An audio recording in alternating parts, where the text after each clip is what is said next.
I'm very reluctant to go to stores anyway, and so I'm going to have to come up with a new pair of shoes. But if you see a guy walking around with masking tape, I love it, on a pair of New Balance sneakers, that's me. We used to do that all the time. I remember going out. I mean, just wrapping up sneakers with tape as if you were, putting the gloves on Muhammad Ali or something, like you were Angelo Dundee. All right, kid, that looks pretty solid. Go out there and knock them out now. Always embarrassing when you were in. I mean, and I can't tell you how many of these shots I hit on the opening hole, which was a fairly easy hole. I mean, I would have to say the fairways are very generously appropriated there at Shula. So, I mean, you should be able to hit the ball somewhere where your second shot isn't going to be something that you need a chainsaw to execute. That little shrub that was just to the left of the women's tees. And you're looking out like Arnie Palmer, twisting the neck you and everything. like you hit it far, and it's right there. And then the other guy just laughingly, they're all cracking up behind you and say, I think you lie one. Yeah. The time. Wake up with Defo, joined by Lubie. Welcome to the Defo Show.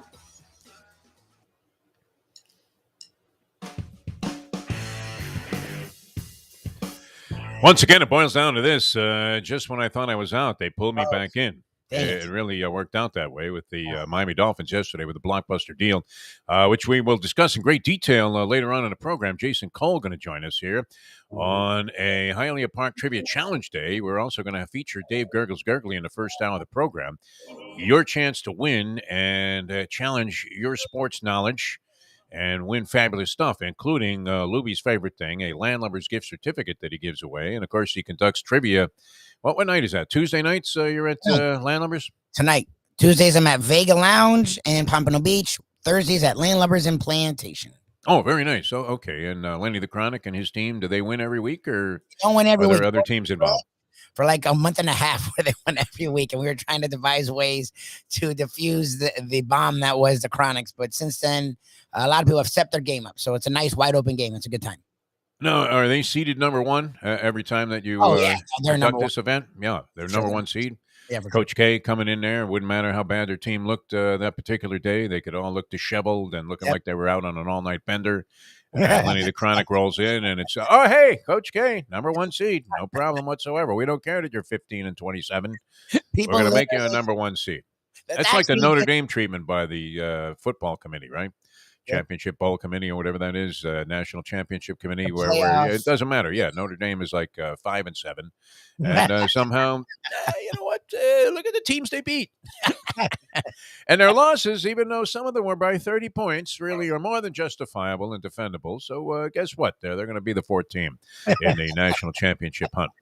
Good to be with you here on this fine Thursday. Dave Gurgles Gurgley going to join us in a few minutes, and then the 8 o'clock hour, we're going to get into this thing about all of the different developments in the NFL, and special guest going to join us in the 8 o'clock hour on the Hialeah Park Trivia Challenge. The great John Feinstein going to be with us on our Ion Channel show here today. Now, he's joined us a couple of times on the Believe podcast that we do because of timing issues, but he will be with us live about 8:35 this morning here on the East Coast. The great John Feinstein, one of the most accomplished authors, period, and certainly one of the most dignified and distinguished sports authors, and a great commentator. Always a good conversation. We have a lot of fun with John, so he's going to join us later on in the program. He's been calling, Lubie tells me, and I didn't know this, he's been calling what, on the radio? Yes. NCAA tournament games. I know he was calling 8-10 tournament games. I'm gonna have to look in to see how far it went, but he, I guess, was doing college basketball all year long. So, which is cool to get John Feinstein to talk about the tournament. Seems like, all right, that's a win. No, total positive here. I mean, think about it. The balls that it took to approach Bobby Knight. Well, I guess he didn't approach Bobby Knight. Somehow he got Bobby Knight's authorization. He had to sign off on it. You can't imagine the athletic director said, hey, by the way, this reporter's going to be on the bus with you, and he's going to be documenting everything that you do this season in what turns out to be, somewhat of a lousy year. It looks like a down year, Bobby, but why don't you let this guy Feinstein, young man, hadn't really, brought his name into public recognition at that point. And he's going to go ahead and document everything that you do with this team, including punching players, choking guys, throwing chairs, insulting just about everybody involved with the program, and showing that in spite of being a tremendous basketball mind and coach, you really are an asshole, Bobby. He's going to document all of this. And is that okay with you? And somehow Knight said yes. So, I mean, that's a phenomenal accomplishment. You remember the artist Christo? Do you remember Christo, the artist, Lubie? Yes, I'm from South Florida. The Christo art. Probably. I mean, it's not just a South Florida thing. Christo is like world renowned, this guy. But he used to do these like ridiculous projects that you would think, who the hell would do that, right? He wrapped those islands in like purple gauze or whatever that was on the Key Biscayne. And, he had that thing with the fences in Central Park. You remember that when he put the big fence up in Central Park? It sounded like something. You know what? Maybe Trump was an artist after all, Donnie, right? Because he kind of tried to do the same thing with the American border in Mexico.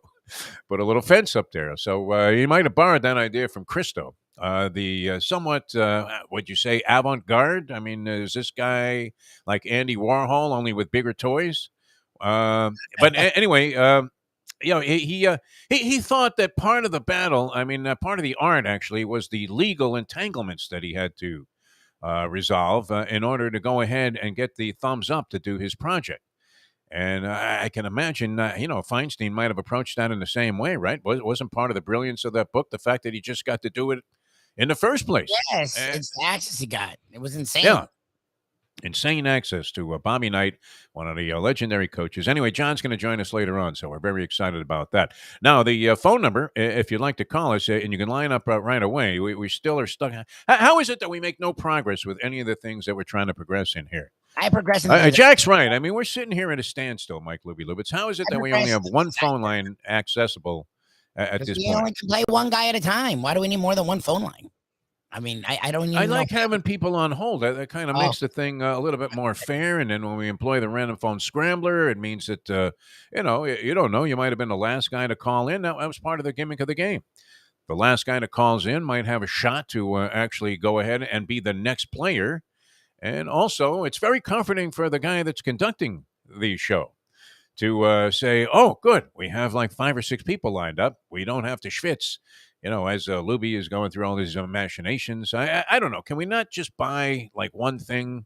Isn't it like a $20 piece? What is wrong with people? They won't invest in their own future and present. I'll put up the money. I'll take it out of the Stangs winnings from Atlantic City, $20 or whatever that was. We spent more than that on Skyline Chili yesterday. Skyline Chili, $8.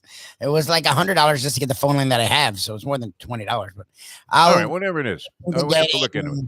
A second phone line. Woo. Okay. Because there's going to be the eventual return of the Polyman to the show, and we will probably conduct the Hialeah Park Trivia Challenge of the full glorious 2-hour block that it normally was played in, and we'll get more people involved. I think that's just a way to make the show a little bit better. Louis, we should always be looking for improvement here, my friend. Anyway, the number is 954-417-0070. Lubie's going to post out on the board here, and Gurgles is going to join us in about 10 minutes here on the show, maybe even less. And we'll get into the Hialeah Park Trivia Challenge. So you can dial us up if you'd like to play at 954-417-0070. All right, the Dolphins making blockbuster news yesterday. I thought the signing of the tackle was the big blockbuster move they were working on. It was supposed to be. Didn't you? Yeah. They get this guy Armstead, who was supposed to be like the number one sought-after free agent, and it makes perfect sense. I mean, if you were looking at the pitfalls of the Dolphins, I was going to say pratfalls, but pitfalls of the Dolphins over the years, it's been offensive line. They added 2 guys in there versus free agency. They're supposed to be high-level players. So think about that. That's 40% of your offensive line revamped by signing 2 guys who were supposed to be very competent. And if that was all they did, in addition, they signed Raheem Mostert, who you would have to think if he comes back well from his ACL tear, obviously was an emerging star running back with the San Francisco 49ers after being in the air for many years. A great Horatio Alger rags to riches story. Raheem Mostert, who is represented by our good friend Brett Tesser, the agent to the Stars. And it's one of the reasons that we know the story. This guy was cut from 6 teams before he finally got a shot there with McDaniel coaching the running game. Found a way to institute the skills and integrate them into the San Francisco 49ers rushing attack. And the guy blossoms into one of the best ball carriers in the National Football League, at least for that one season.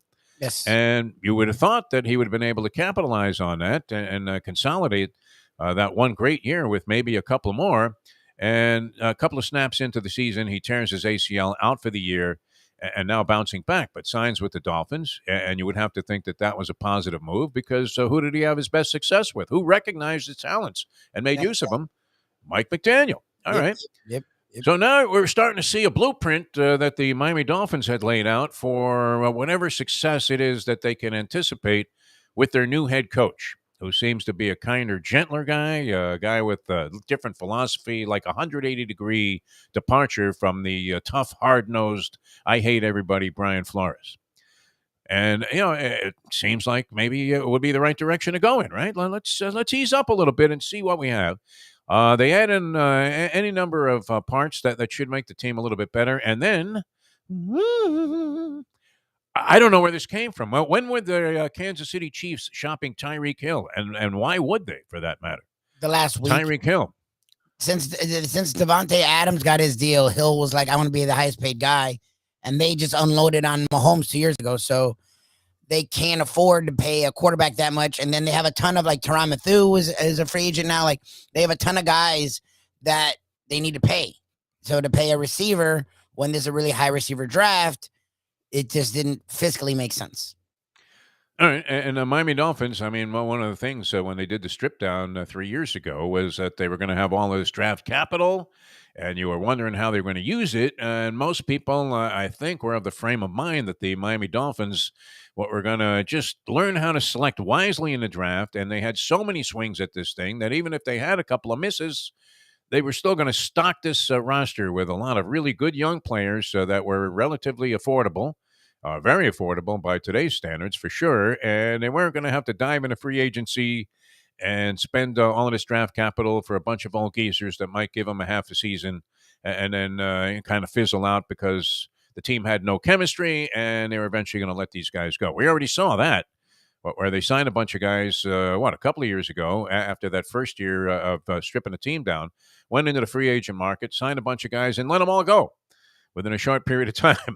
And then also let go a few of their really promising draft picks, guys that looked like they could be stars in the league. So you were wondering, what on earth kind of negative syndrome is this that they've established? But seems like McDaniel, and this sort of became clear when they signed Armstead, the tackle, that had a little bit of a plan, and they were actually executing it.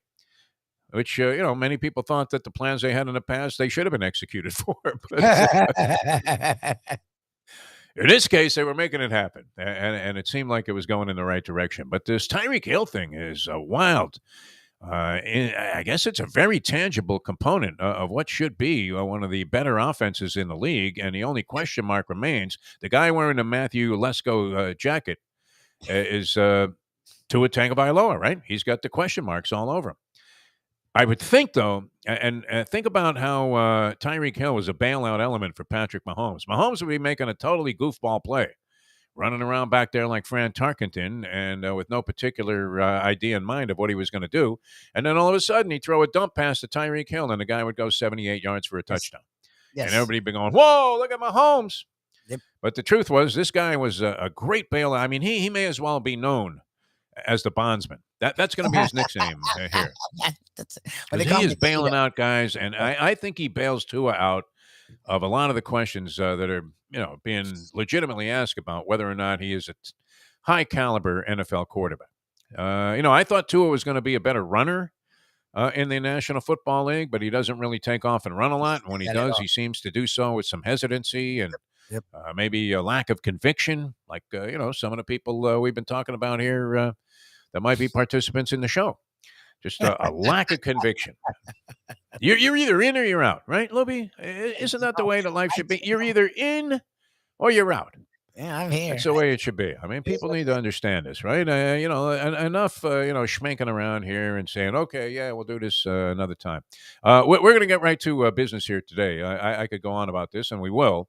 In greater detail with Jason Cole when he joins us here, our outstanding NFL insider, one of the best guys in the country on this. And that's going to happen about 8:15. Jason Cole, who, has done so many things. And now he's like making films and stuff. Yeah, he's a screenwriter. Scripts.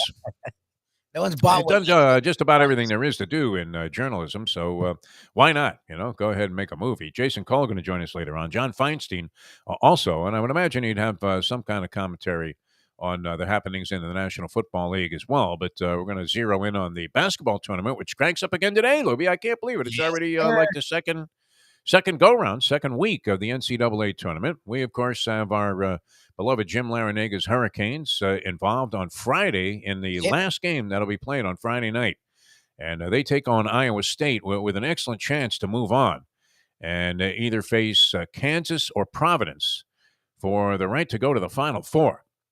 Most people are thinking Kansas prevails there and that Kansas ultimately goes to the Final Four, but we shall see. We're in there with an Horatio Alger type of shot, so we'll get into that later on with John Feinstein as well. All right, time for the Hialeah Park Trivia Challenge here, and we'll do this till about 8 o'clock with Dave Gergles-Gergley, who is going to join us. Gergles always looking good, man. I mean, always looking good. And so it's a pleasure, to have him with us here on the program. We'll introduce him in just a sec. And you can dial us up at 954-417-0070 if you'd like to play the game.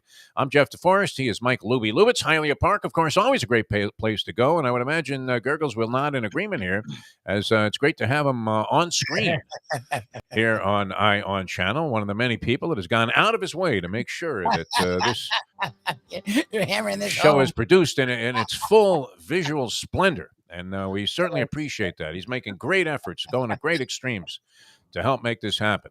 And, I'm not picking on anybody in particular here, Louie, but not at all. a little weak, I would have to say. I don't want to mention Jersey Kyle. But anyway, it's great to have Gergles.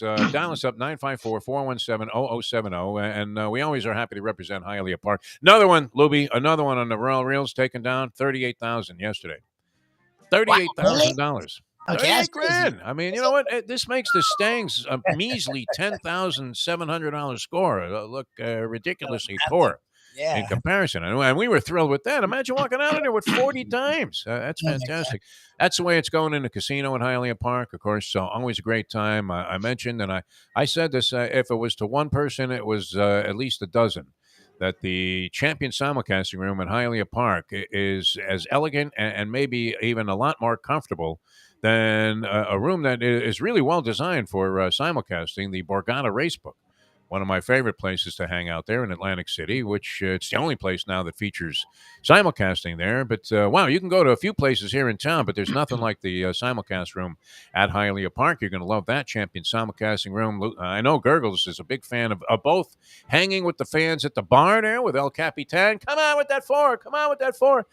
And then sitting very privately at a booth going, I think I got one, Defo. I scoped this out from the forum. And you're like, wow, Gergles, I didn't even know you were still here.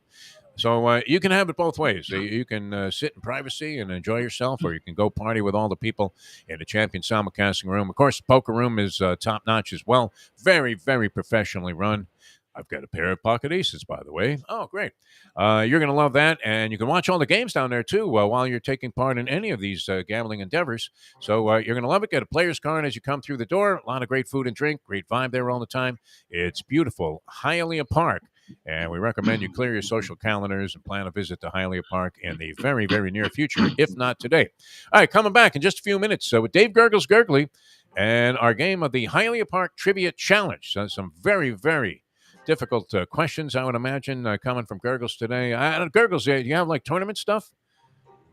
Yes, I'm featuring tournament stuff and a little bit of baseball stuff, too. All right.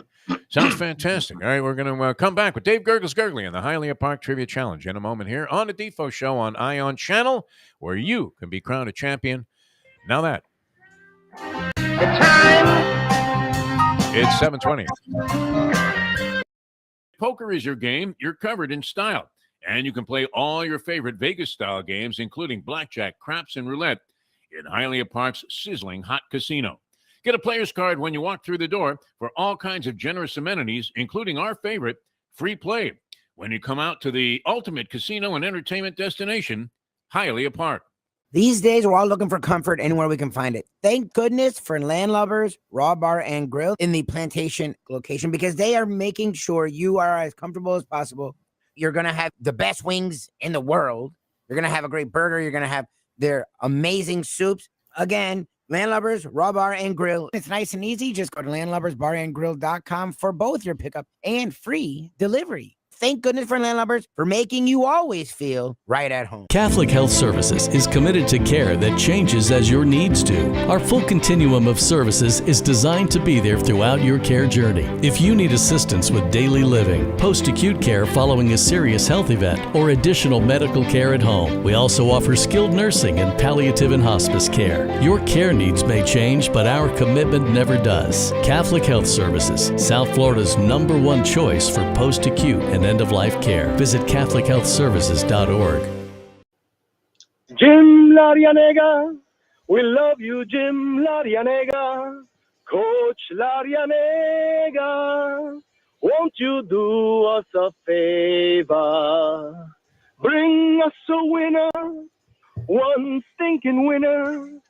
Deliver a winner in this town filled with losers.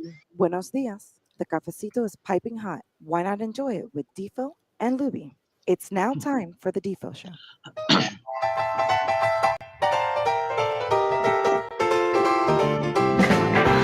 Welcome back to the show here on Ion Channel. Glad to be here. Jack Namer and his fine organization putting up with us. And we get a chance to bring you the Hialeah Park Trivia Challenge. You can dial us up if you'd like to play, 954-417-0070. A little audience participation, always good on these kind of programs. And we welcome to the show the man that has been with us for almost all of the... How many years was it, David, that we ended up doing a show on the radio?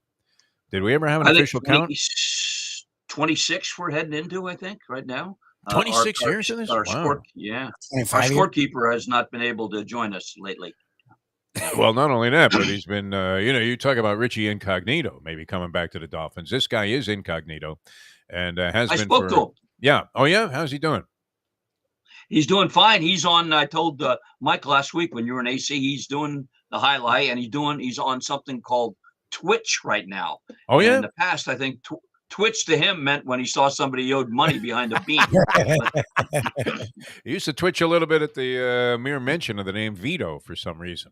Yes. All of a sudden get that little tick like he was Sergei Bobrovsky last year playing golf for the Florida Panthers, where you're thinking, wait a minute, I didn't know that the goalie had some kind of nervous tick. What is that?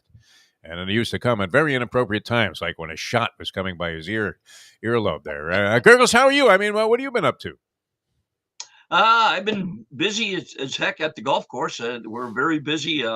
Monday, I was at Doral for Archbishop McCarthy, a great Catholic school who has a program where if something happens to a parent's income, they put a scholarship program, raising some money with Beat the Broadcaster, except they had 152 golfers. Wow. So I was hitting range balls and doing Beat the Broadcaster from 1 o'clock till almost 7 at night. So I'm getting a little old for that stuff. Oh, very good. Yeah, but you don't mind, raising the cash. And, of course, I would imagine there's small stipend that you put away for yourself. An appearance fee, yeah. The appearance is that you're having a good time, but the real truth is you just want the people's money. That's what it's all about. And tell me about Atlantic City. Oh, great trip all the way around. Among the many gambling junkets that I've taken, I would put it probably second only. And this is just because of the great vibe from the people that attended the Defo's 70th birthday party out in Las Vegas, which you were a big star of. Everybody loved you, Dave. That was fun. That was fun. As you emceed a couple of the occasions, which you just naturally gravitate towards that role. And, you do a great job of keeping everybody happy and keeping the mood light. And this one was great. I mean, I like Atlantic City for this. You're eating mostly in local restaurants. I do like that aspect of it. And I went to one of your favorite places, not one, but 2 nights in a row, Doc's Oyster House. It was so good. Yeah, it was so good the first time we went. And it was the third place that we hit among our 3 favorite restaurants there. And we just said, you know what? The next day we were doing nothing. It's like, well, what's an easy place to get into? We'll go to Doc's Oyster House because, you can go sit at the bar there and get full service. You don't have to have a reservation. And there's usually a couple of seats at the bar. And, wow, I mean, just absolutely great. And then it was fueled by, and then we've been talking about it since I came back, the Mustang hits some slot machine for like 11 dimes. The first night that we're there, and it was the first time ever in any gambling endeavor I've ever been involved in, and this goes back, I started gambling when I was 5, so this is 66 years of gambling. I have never left a track or any casino with a check from the place. Wow. Came home with a check from Harris. We took like 10 dimes out of that hit and put it right away in the safe. And it only came up 3 times from the Mustang. Why don't we just go ahead and cash that check?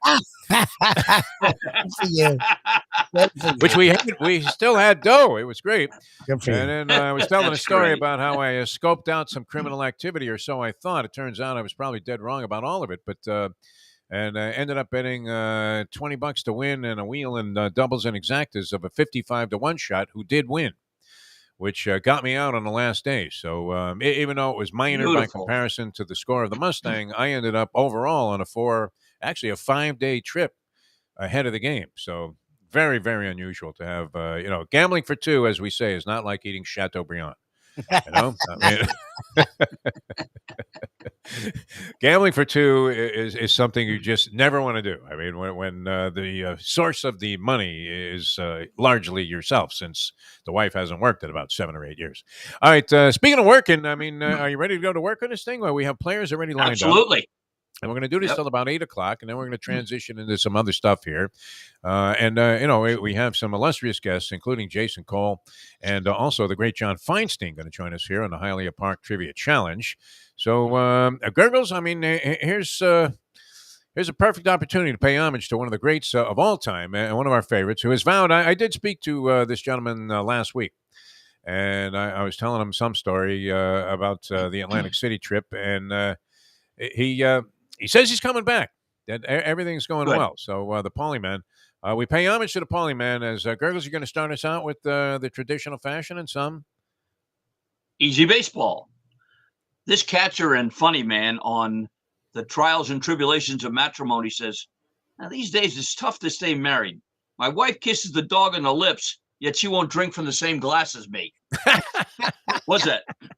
Bob Euchre, Bob Barker, Little Miss Marker, or Mar Parker?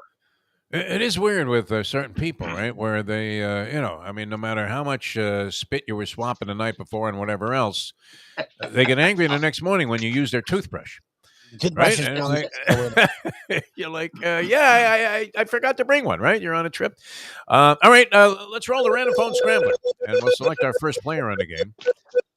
And we have, oh, great. This is perfect. The weightlifting heart patient, Andy. You're on the Hialeah Park Trivia Challenge. Hello, Andy. Hey, I'll go with A.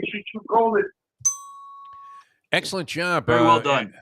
It's funny, too, because from the pictures, Andy, that you've been posting on Facebook, I don't know if you're going to hang out with Arnold Schwarzenegger or Christian Barnard, man. It's amazing. Well, congratulations on getting off the hospital bed there and doing what you're doing. Oh, my God. All right, baseball, Andy. True or false? A no young response John from Andy Dillinger. Yeah. He said thanks. I heard A young John Dillinger was an avid baseball fan. As a matter of fact, in the summer of 1924, he played semi-pro ball for the shortstop for the Martinsville Athletics. His team-high batting average actually earned him a $25 award from the local Old Hickory Furniture Company. True or false? Wow. And he led the league in stolen bases too, right? Yeah.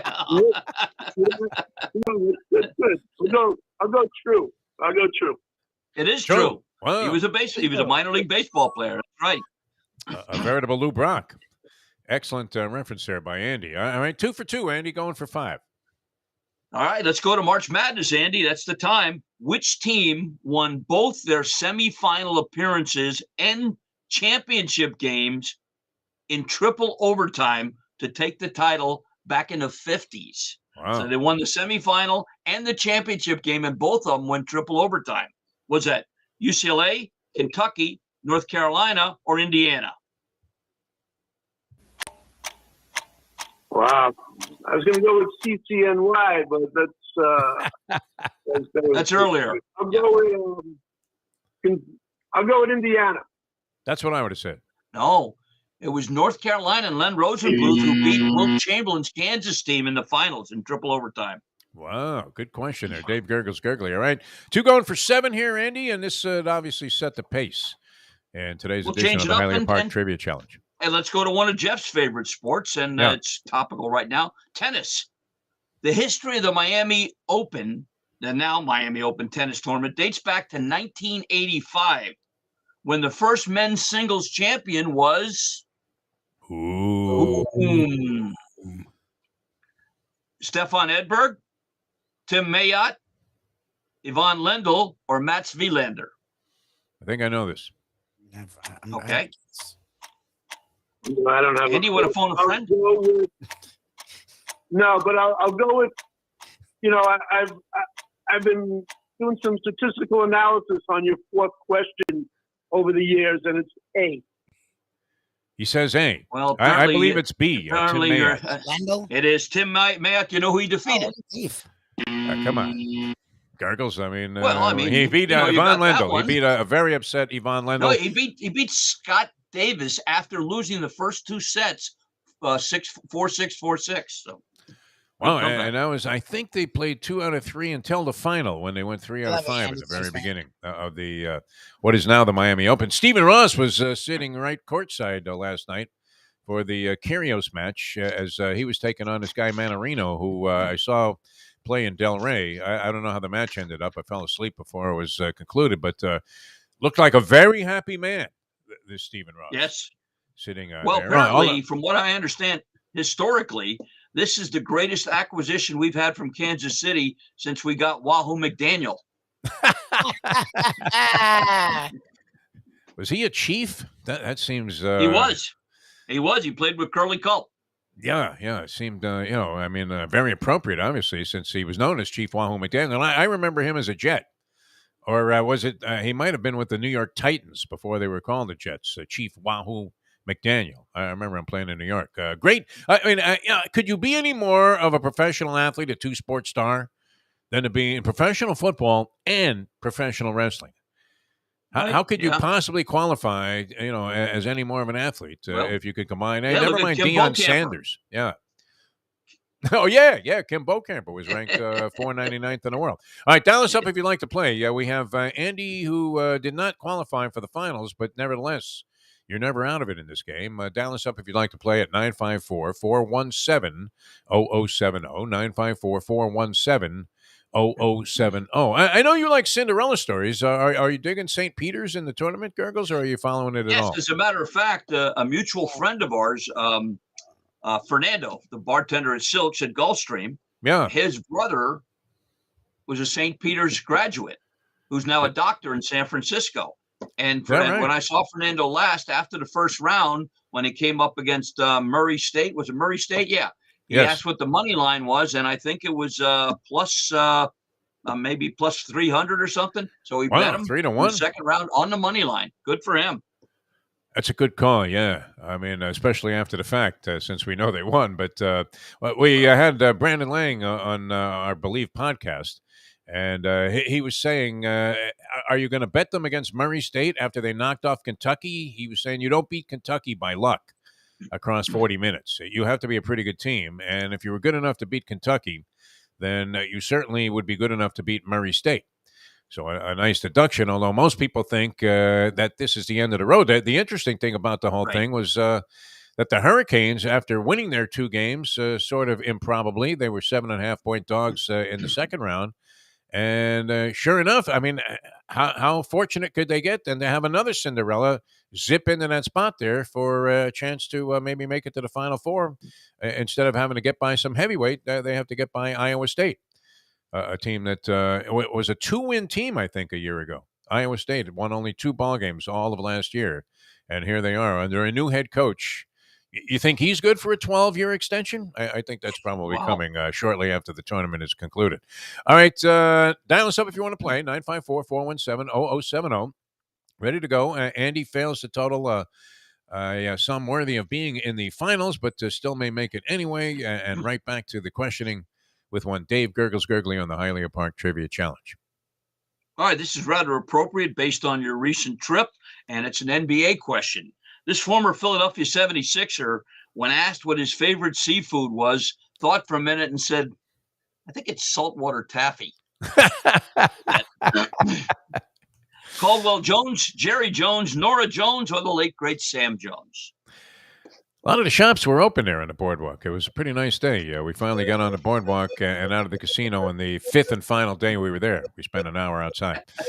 All right, here's a random phone scrambler. And speaking of perennial champions and one of the all-time great players of the game and the man that terrorizes Lubie every Thursday night at Landlubbers Restaurant in Plantation, Florida with his team, the Chronics, Lenny, you're on the Hialeah Park Trivia Challenge. Hello, Lenny. Hello, how you doing, guys? Doing great, Lenny. Good morning, how are you? Lenny. At 1 point, you're in the game. Hey, can I get a loan, Beef? Yeah. That money, unfortunately, had to go into a variety of different places, and after all was said and done, we still came up a little bit short. So, yeah, next time for sure. Yep. All right. Lenny, you should be able to get 75 cents on the dollar for those 3,000 certificates you got. Yeah. Landlubbers. All right. I know. True story. I was a degenerate salesman, Gurgles, at one of the radio stations. You'll find it surprising that I worked at over the years. And we were supposed to be giving away $50 gift certificates to a local restaurant that had just opened up. It might have been like a quarter deck or something that opened up on University Drive, right? So this guy, I used to always run into him at the track because I was done for the day. So, and I had to make an appearance there, much like you did with the golf tournament yesterday. And the guy literally was scalping these coupons for the $50 discount for $25 a pop so he could raise enough money to go and bet the 6-horse in the 4th race at Calder that afternoon. He didn't last long in the job, but, he certainly, conceptually, I thought what he was doing was pretty sound. All right. Did we do the true false for Lenny? True false for Lenny? Not yet. Coming up right now. Coming up. All right. Baseball, Lenny, believe it or not. Eddie Goodell, you may remember, the midget that Bill Veeck hired to pinch hit for the White Sox for his one time at bat in Major League Baseball, wore the number 1/4 on the back of his jersey. True or false? Absolutely true. That's true. No. No? No, the number was 1/8. 1/8? It was an 8. Sorry, Lenny. Oh, 1/8. He was only half the size. You, Paulie, man. I mean, think about it for a second. Yeah, you got me. Right, one going for 4 here, Lenny. Put you in the lead. All right, hoops, Lenny. Let's go back to March Madness. 1999-2000, University of Miami made the Sweet 16 for the first time before losing to what team? Or 2? What was that? Ooh. Arkansas? Whom? Arkansas, Ohio State, Michigan, or Tulsa? Go with Arkansas. Arkansas. No, they beat Arkansas 75-62. They beat Ohio 75-71. They beat Ohio State 75-62, and then Tulsa beat them 80-71. Oh, wow. Yeah. Also. Yep. Hey, Jared, you got to tell your joke of the day. I need your joke for the office. All right. This is a nice, clean one. You can tell the ladies, right? Ask them, Lenny, if they heard about the 2 antennas that got married. The wedding was nothing big, but the reception was terrific. You'll be a big hit at the office when you lay that one out there, Lenny. Yeah. They're going to make Shecky Green had nothing on you, yeah? All right, Lenny, your 5-point question. 5-point question. Here we go for Lenny, the Chronic. Yep. Which baseball player won the American League MVP award in 1989 without making the All-Star team at the mid-break? Ooh, what's that? That's a good one.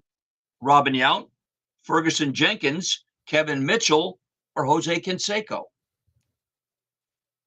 In 1989. Let's go with Kevin Mitchell. That's what I would have said. Kevin Mitchell. How about Robin Yount? Robin Yount it was. Wow, Robin Yount. That's right. All right, Lenny, you're still in contention because so far everybody's been shut out by Dave Gurgles Gurgley. Nobody with a total worthy of being in the finals. It's the Hialeah Park Trivia Challenge here on the Defo Show. We do this every Thursday and very happy to be representing Hialeah Park. Always great to talk about a place that we absolutely love going to and love all the activity there. And you know what? Probably should have done this. Gurgles right there in the room, lit up a Perdomo cigar when I got the call from the Mustang. I literally thought when she called, because it was like 2 a.m, and I'd already gone upstairs. I thought she had hit her head on the bar, and that they needed me to identify her to security so that they didn't just cart her off to a hospital or something. Your fifth and final day, you stroll in the boardwalk with money in your pocket. Nothing would be better than light up a Perdomo cigar. And folks, you don't need any particular reason to get a Perdomo cigar. All you need to know is they make them perfect one at a time. Nick, his son, it's a fourth generation now. The whole family's involved there. 305-627-6700, the number to call. 5150 Northwest 167th, the place to go. Monday through Friday, 9 a.m. to 6 p.m. Apparently, we got a little rain coming in maybe this afternoon, early tomorrow, but the weekend with a little cool front coming is going to be great to be out in the backyard, the Florida room, out in the apron at some famous pari-mutuel location. Wherever it is, you're going to get a great Perdomo cigar and enjoy it. And you say, hey, I want a Perdomo cigar on the weekend, but they're not open Saturday or Sunday. Not a problem. Go online, www.perdomocigar.com, to find a retailer near you that sells these great cigars. And over the weekend, I bumped into Steve Goldie Goldstein at a local pari-mutuel. Yeah. Did you ask him for a couple of hockey tickets? No, I didn't. I wouldn't do that. Although I just bought some yesterday. I'm going to go to the Leafs game coming up with some friends. I bought him. But he had his hat on. He looked sharp. Last time I bumped into him, I gave him the winner of the Derby, and I don't know if he didn't buy me a beer or whatever. So I gave him another horse at Gulfstream, and it ran second at 9-1. But you don't need a horse to win. You're a winner every time you light up a cigar from Perdomo Cigars. That wasn't that 4-ball that lost to the 9, was it?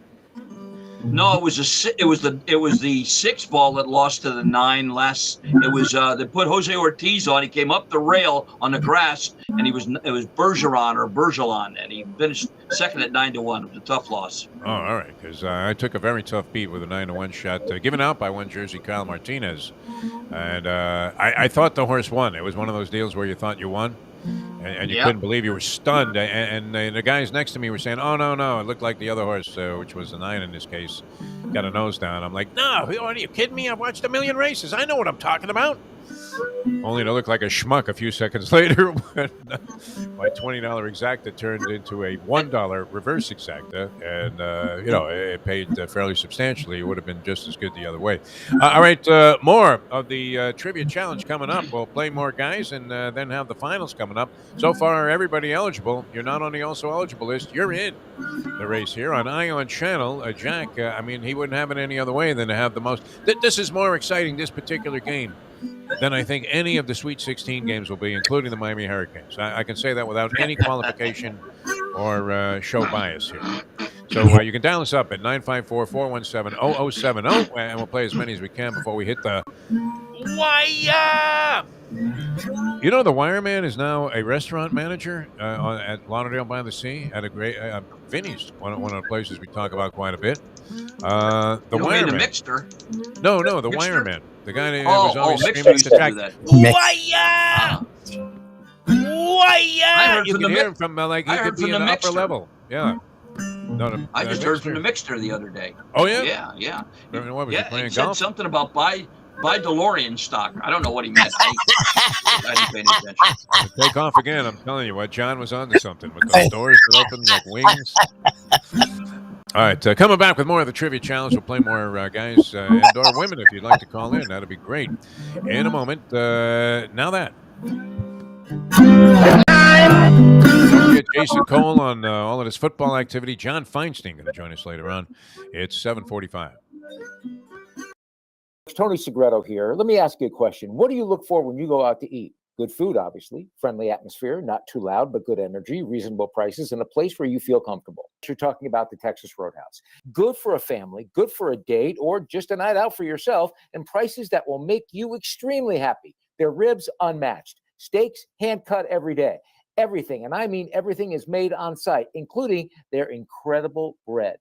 Trust me when I tell you, Texas Roadhouse, your restaurant, your destination when you say, where should we go and eat tonight? From the newly renovated sports bar to the beautiful bayside views captured at the Tiki Bar, Jimmy Johnson's Big Chill has it all. Located at mile marker 104, the Big Chill also offers waterfront dining while experiencing breathtaking sunset views of the Florida Keys. It's simply the hottest spot in the Keys to cool off. That's Jimmy Johnson's Big Chill at mile marker 104 in Key Largo. For more information, call today at 305-453-9066. Any time of year, things can happen to your home or business, and the insurance company can be your friend, but they also can be your enemy. Horizon Public Adjusters, Justina Testa, are here for you to help this process go so much easier. 7 to 10 times more money recovered with a public adjuster than if you went on your own. If there's no recovery, there's no fee. Before you call your insurance company, call Horizon Public Adjusters and Justina Testa at 954-809-8752. You can't fake caring. Women can sense this immediately. You don't really care. You didn't really want to do any of this. We now return to the Defo Show. Welcome back to the show. It's the Defo Show here on Ion Channel. Jeff Deforrest, Mike Lubie, Lubitz. We have Dave Gergels-Gergley as we conduct, and we'll take this to the wire here of the 8 o'clock here on the show. As you have an opportunity still to play at 954-417-0070. So far, a couple of guys, classic players, coming up empty here on the program. Very challenging and interesting questions being offered up here by one Dave Gergels-Gergley. We want to get right back into it, play as many as we can. So without further delay, here's Dave, our next set of questions, looking for our next player. Okay, this is a controversial one, whether it was actually said by this person or not. We're not sure, but we're giving him credit for it. Olympics. This longtime radio and now YouTube host on his possible Olympic future said, you know, if procrastination was an Olympic sport, I'd probably compete in it, but later. What's that? Jeff Deforrest, Forrest Tucker, Sophie Tucker, or Sophie Doyle? There's no more waiting around, man. We have to become people of action here, immediate action. And that's the emphasis point of the day. All right, we're going to roll the random phone scrambler. And we have Ron. Ron, you're on the Hialeah Park Trivia Challenge. Good morning, sir. How are you, Ron? Good, guys. Let's go with A. That was me, man. The king of Prince of Procrastination, I guess, would be the official title here. All right, one going for two. All right, Ron, March Madness, one more time, true or false. Incredibly, believe it or not, no number 5 seed team has ever won the championship. True or false? Let's go true. I'm going to say it is true. True. Oh, now that I know the answer, yeah. Yeah, the 3 teams that made the finals were Butler, Florida, and Indiana as 5 seeds. And nobody won, huh? All right. Houston still alive as a 5 seed in the tournament. I don't know who else is out of the 5 spot there, but in the Sweet 16, along with our beloved Hurricanes. All right, 2 for 2, Ron. So far, a very strong entry. And here's your 3-point question. All right, let's go back to the Miami Open. Tennis. 2 women have won the Miami Open single championship 3 years in a row. Wow. Serena Williams and Venus Williams, Monica Seles, Steffi Graf, or Martina Hingis. Oh, that's good. Wow. Oh, I don't even know. Let's go Monica Seles. That's what I would have said, but I think it's Hingis. Either. Yeah. No. As Paulie would do, Steffi Graf, 94, 95, 96. Wow. All right.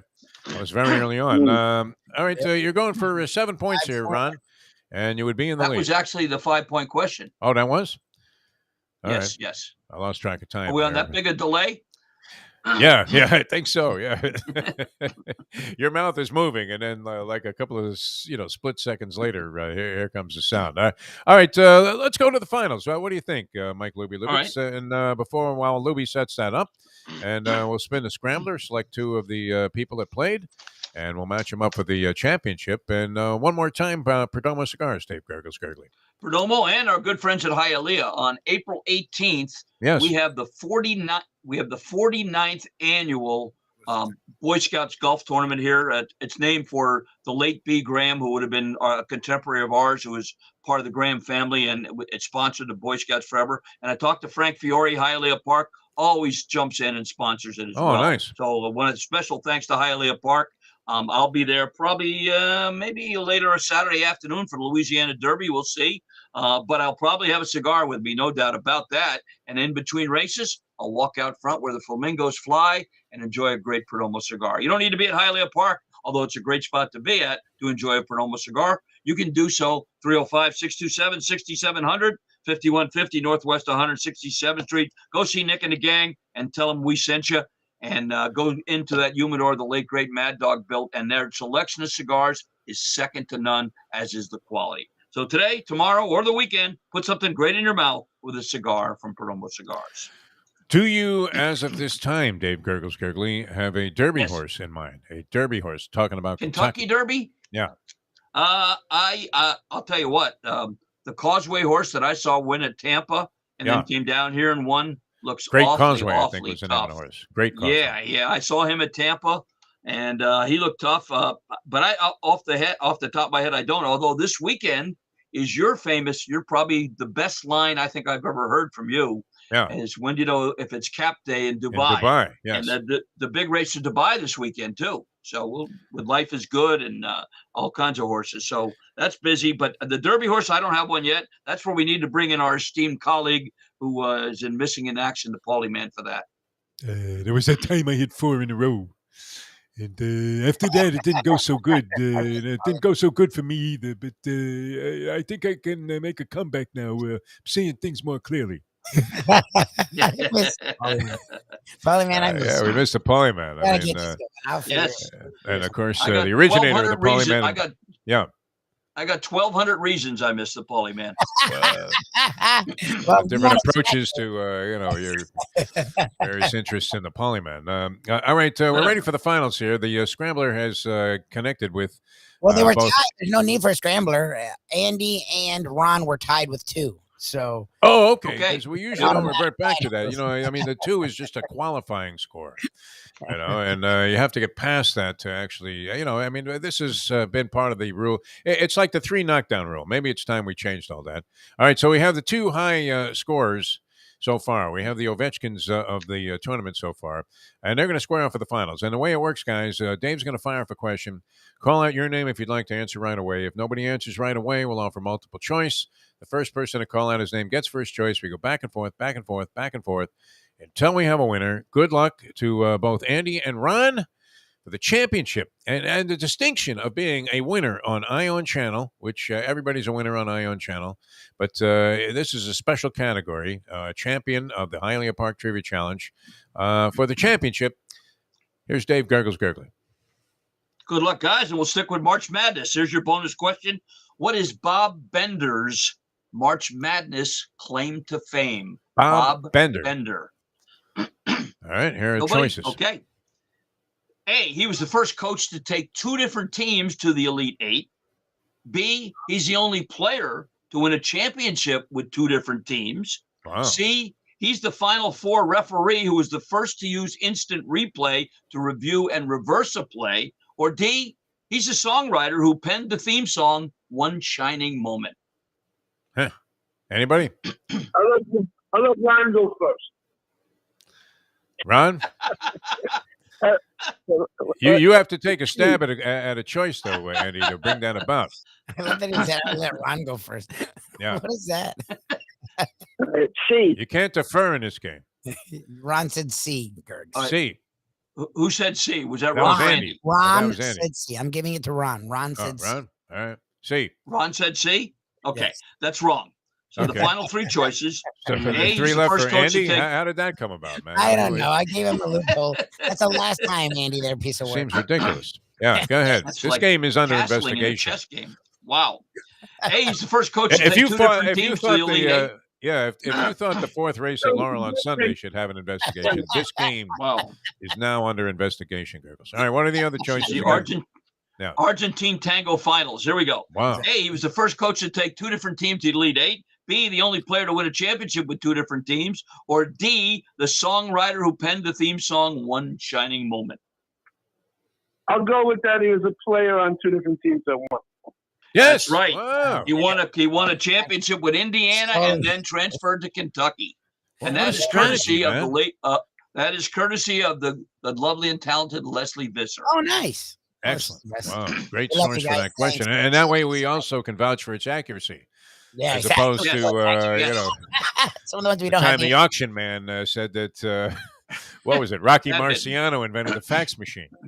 which he had seen online. Well, Leslie sent me a text over the weekend and says, Dave, if you're going to appear on that afternoon special show with Defo, here's a bonus question. Yeah, all right. Well, after school special. After school special. Yeah. That's right. That was a good question, though, and you wouldn't think that it would be. I would have figured it would have gone down to the final choice there. Player with how did that come about? Right? Who did he play for? Do we know? He transferred. He won one with I think Kentucky first, then transferred to Indiana. Back there, I don't know if there was a portal or whatever the case might have been. Was it kind of like Chuck Nevin having 4 or 5 NBA championship rings where, he was like the 12th man on the bench?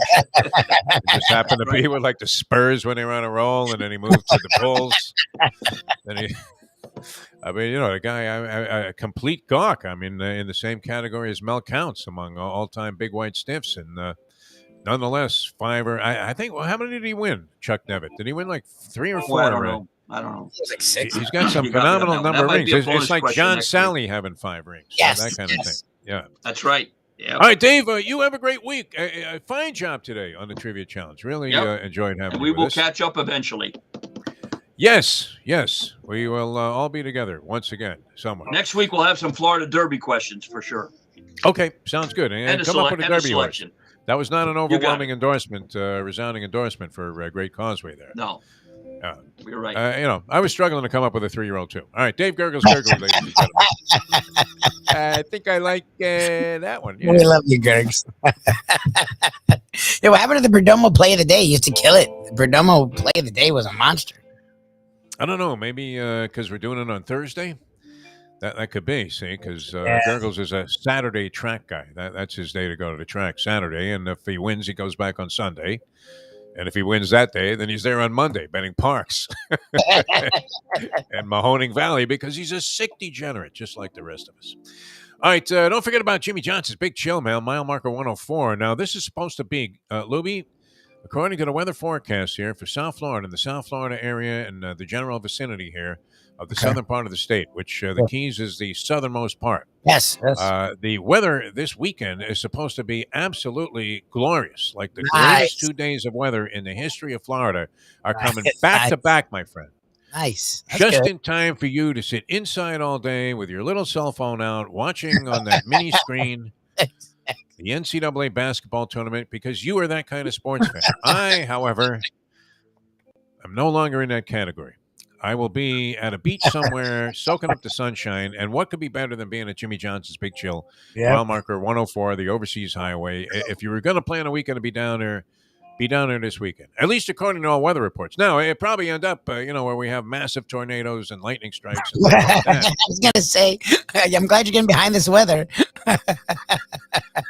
It is true. If you could book the weatherman's action, my God, how filthy. I mean, dare I say, how filthy fucking rich would you be? I saw how confident you are. I've never been that confident in the weather ever in South Florida. 2 beautiful days back to back, man. You want to be at Jimmy Johnson's Big Chill. Hey, you know what? Even if it's pouring out, it's still fun. Yeah, although not as much fun, I would have to say. But nonetheless, I mean, you want to go down to the Keys, for whatever reason. You want to get a suntan, right? Well, let me bask in the sunshine a little bit. Use a sunscreen here because you don't want to have those blotches showing up later on that some doctor gives you the fish eye and says, how long have you been out in the sun? My whole life. Well, what do you think? Hello. Look where we live. It's blazing hot all the time, man. You can't avoid it, man. You walk from your home to your car, and you could get skin cancer here in South Florida. But if you want to dodge all that and just have like a totally relaxing time, and I mean, take the weatherman's word for it. It's going to be a beautiful weekend, and you could be at Jimmy Johnson's Big Chill. The great food and drink alone is incentive. And wow, we had to do that thing with Mayo yesterday, Skyline Chili, the Gambling Gourmet. You liked it, Lubie. I didn't. I don't hate it. I've said that I don't hate it. I admit it's not good, but you know me. I'll eat it if it's there. All right. You made short work of whatever that was that we had. The Coney and I was hungry. Jersey Kyle came up with a good line, which is why we feel it's unfortunate that he won't make a small investment in his own present and future. But Or is he just too lazy to go to the store? What do you think it is? It's not the money. It can't be the money. Yeah, it can't be the money. No, he loves doing it, and he has plenty of money, and he's invested. He's as invested as anyone. He is lazy. He is part of the group. You know that. Like, that's sort of our trait. Is we all have different forms of laziness. Like, that's our thing. Yeah, but it's not good. I mean, when you blow off stuff for too long, the game passes you by. All of a sudden, they're talking about you in the same, sort of disparaging way that they were talking about the great Don Shula. It happens, right? It could just pass you by. But anyway, you want to be down there chilling out. Jimmy Johnson, big chill. Jersey was a sun worshiper also. He knows what I'm talking about. There's no better feeling in the world than you get down there. And then the food is a home run. Lubie, you were all over the Skyline Chili. I mean, imagine what you would have done in terms of damage to one of those Italian fisherman pizzas if it was in front of you. I savored it. It was like glory. Yeah. Colin came up with a good line, though. That's what I started saying about the Skyline Chili. You went there one time with a date. Okay. So, you had to order the 3-way, the 4-way, or the 5-way. Mm-hmm. And he said that after one time going there, he was always going to order the no way. He's a funny guy. I don't understand it with this guy. You don't have to sell me on him. I'm here. I love him. We'll figure it out. We always figure everything out. Mayo finished off everything too, huh? Well, Mayo legitimately likes it. I will put up with it, and you have maybe grown more. You know what? I changed my opinion a little bit about it. I'm not going to condemn it like I did. Just outright say that nobody in their right mind would ever eat this stuff. Now, was it the thing that was going to motivate me to, go out of my way? I had to drive about 35, 40 minutes almost to get there with the traffic and everything. Yeah, no. Not the easiest spot. And I rarely head west when I'm, there isn't a lot to the west except for swampland here. Right. And that's what all of this development was at one time was swampland. Right. Remember the old joke? Hey, I got some swampland in Florida. I could sell you a piece of the Brooklyn Bridge. Yes, that's literally a saying. Well, the fools that bought the swampland came up big, did they not? Because there's less swamp and there's more land than there was. So I don't venture out that way that often at this stage of my life. And I wouldn't go out of my way to go there, but I wouldn't say that you were a complete fool if this was something that you liked. It's okay. That's what I said. Yeah. The professor hates it and he's allowed to. Mayo likes it. I don't think it's great, but it's not horrible. Like, I don't get sick eating it. It'll fill you up. It's food. It's a good price. It's just not good. Good price. Yeah. I mean, I don't know that it's on, Dr. Oz's list of things that you must eat if you're going to try and get around to being in good health. How do we get on this, man? Mayo will be all over it tomorrow, man. I don't think he put any of the pictures up, but tomorrow I'm sure there'll be a lot of it. It was an interesting experience. It's a lot better at Jimmy Johnson's Big Chill, I can assure you. Yeah. Although I would not condemn Skyline Chili anymore to the level. I mean, I literally had just to hit them with a barrage of insults, and I felt bad because then I started thinking, well, maybe they know that we're the guys. Like maybe somebody mentioned. You never know, right? I mean, the reach of this show is growing. A few people didn't know you, so you never know, actually. Right. There was a guy in here that was a big Hurricanes fan. He was wearing a Hurricanes shirt. And, hey, Defo, how the hell are you, right? Yep. That's been happening a lot. I think we're getting some visual recognition now because of the appearances here on Ion Channel. No, is that not a sign? I mean, otherwise, who the hell would know what I look like anymore? You look great, actually. Every time I certainly nothing like I did. But I mean, 35 years ago or 40. I mean, I was in there with a shot. Yeah. All right, we're going to come back with Jason Cole here and get into some of this NFL stuff. You would have to be. I mean, you're a bitter, sarcastic, disbelieving Dolphin fan. You have a disconnect with any level of faith that you can have in the franchise. Yes. You're not alone, I'm sure, in terms of being a sports fan that roots for a team with all of the emotional fibers that you can possibly raise in your body. Yep. And yet, I mean, even you could not help but be euphoric over the idea that, hey, wait a minute here. These guys actually mean business, and they haven't made the usual series of just absolutely dumbfounding moves that have you in stunned disbelief saying, what the hell are they thinking? it all seems very appropriate to me. It really does. And I would have to say, for the first time in a long time, the team has created a platform where there is legitimate reason to have a little sense of excitement. No? Yesterday, is that a fair qualifier?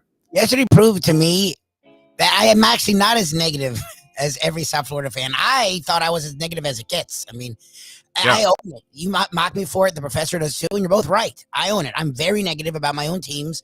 I'm rooting. I want them to win, but I'm usually like rooting for them to lose so I can bitch. I own this. Even I was like, oh shit.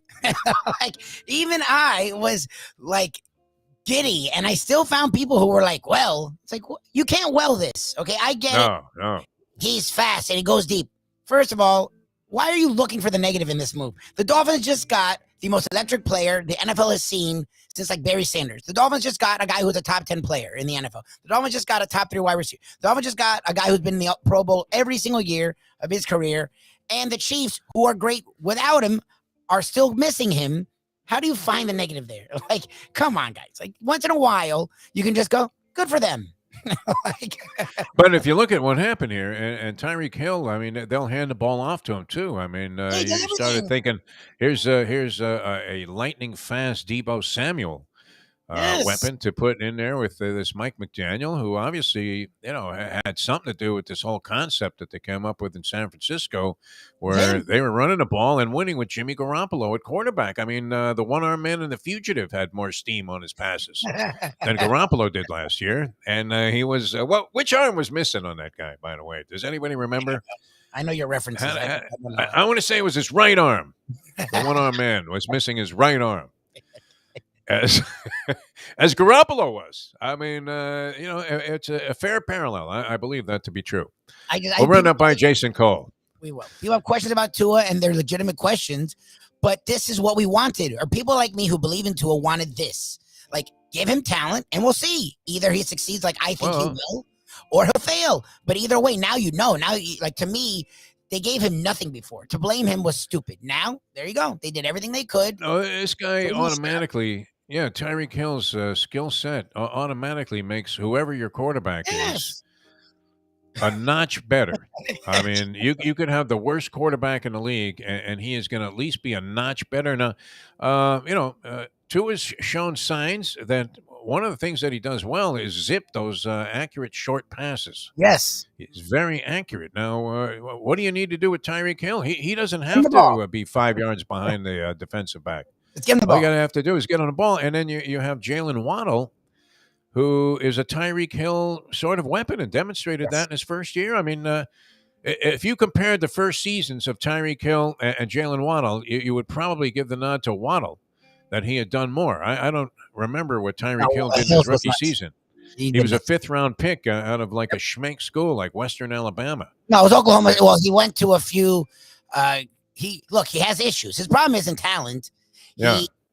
And he had issues in the NFL too. And this is people's big fear. Put his issues off the field in Miami. It's a bad combo.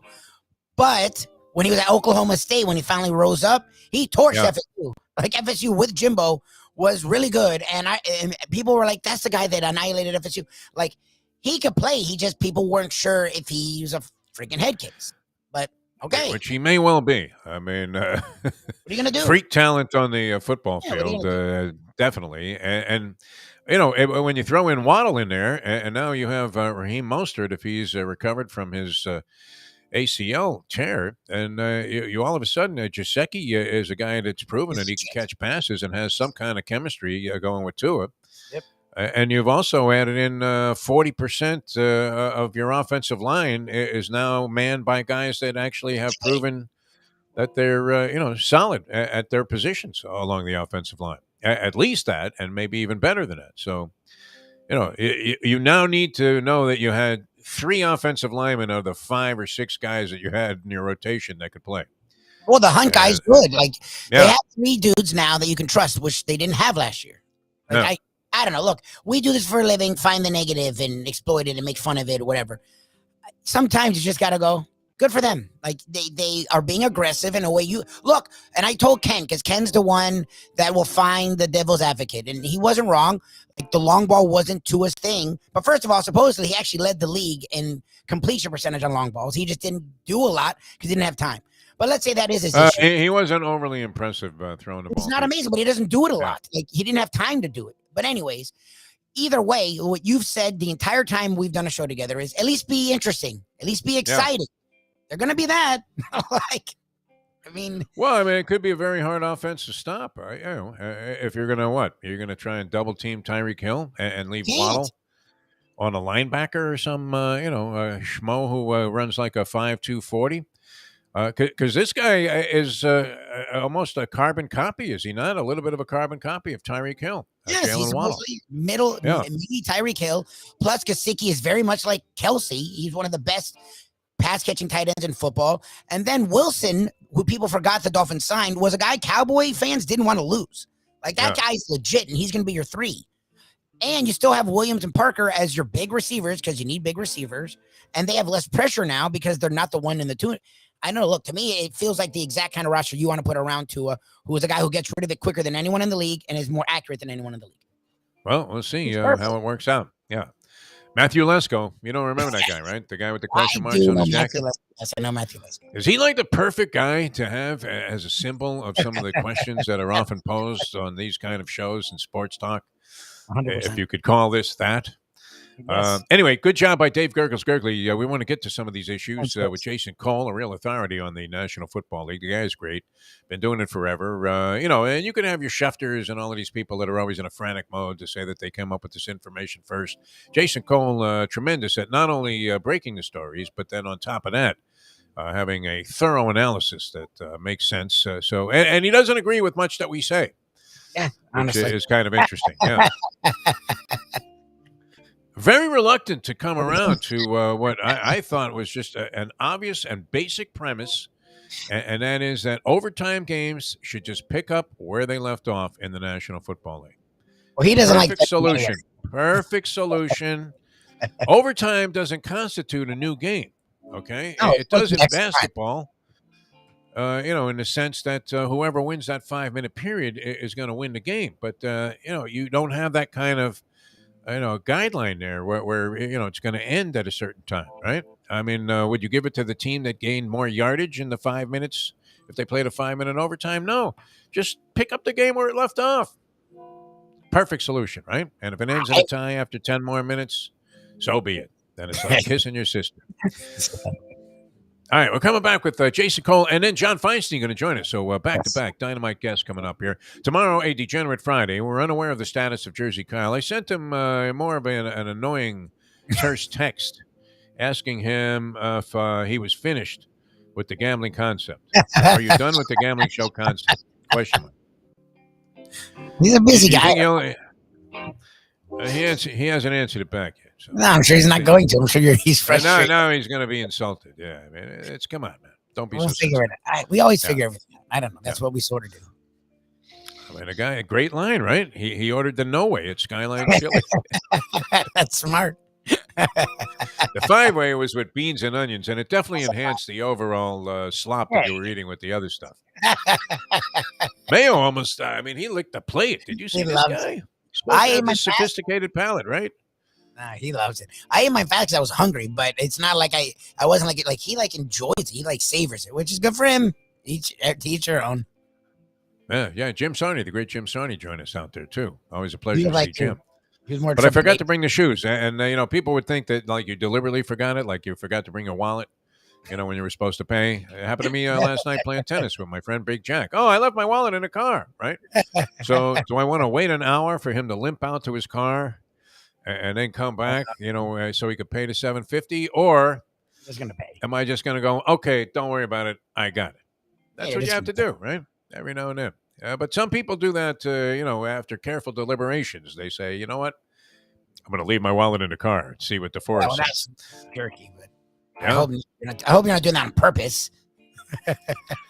Jersey Kyle might be, starting to take up those kind of habits. Not very uncharacteristic for this man. Very uncharacteristic. He's a good dude.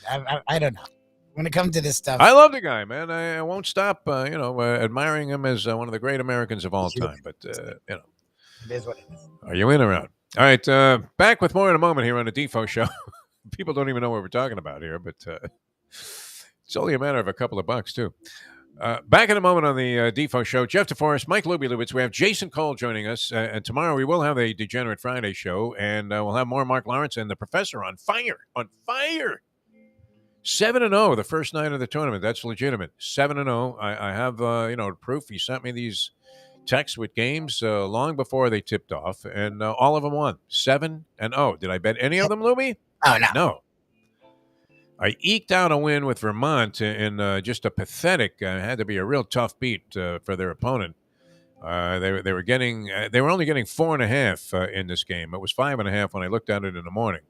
And 4.5 when they went off, and they lose by 4. So they covered. And then what happened to Sister Jean, man? Yeah, where is she? They flamed out, I think, the first round. Done, yeah. Where is she, man? 104 years old. She's okay. Right? Probably rolled a wheelchair right off the Golden Gate Bridge after that game. I just said that's it. I can't take it anymore. So I was way off on that, and then I whiffed on the Richmond Spiders, who everybody had given us. It was, if you're not inclined to do this on a regular basis, then you know what, you might want to just stay out of the game altogether. No, had to have a couple of parlays though, Lubie, which all lost. I lost 4 of the 5 games that I bet. After a guy gave me 7 straight. 7-0, yeah, exactly. Oh, that's why I'm here. All right, back with Jason Cole. John Feinstein going to join us as well. All in the Defo Show on a Hialeah Park Trivia Challenge Day. Congratulations to our winner, Andy, who used a brilliant strategy to win the game. And we'll return in a moment. Now that. The time. It's 8:17. Poker is your game. You're covered in style. And you can play all your favorite Vegas-style games, including blackjack, craps, and roulette in Hialeah Park's sizzling hot casino. Get a player's card when you walk through the door for all kinds of generous amenities, including our favorite, free play, when you come out to the ultimate casino and entertainment destination, Hialeah Park. These days, we're all looking for comfort anywhere we can find it. Thank goodness for Landlubbers Raw Bar and Grill in the Plantation location, because they are making sure you are as comfortable as possible. You're going to have the best wings in the world. You're going to have a great burger. You're going to have their amazing soups.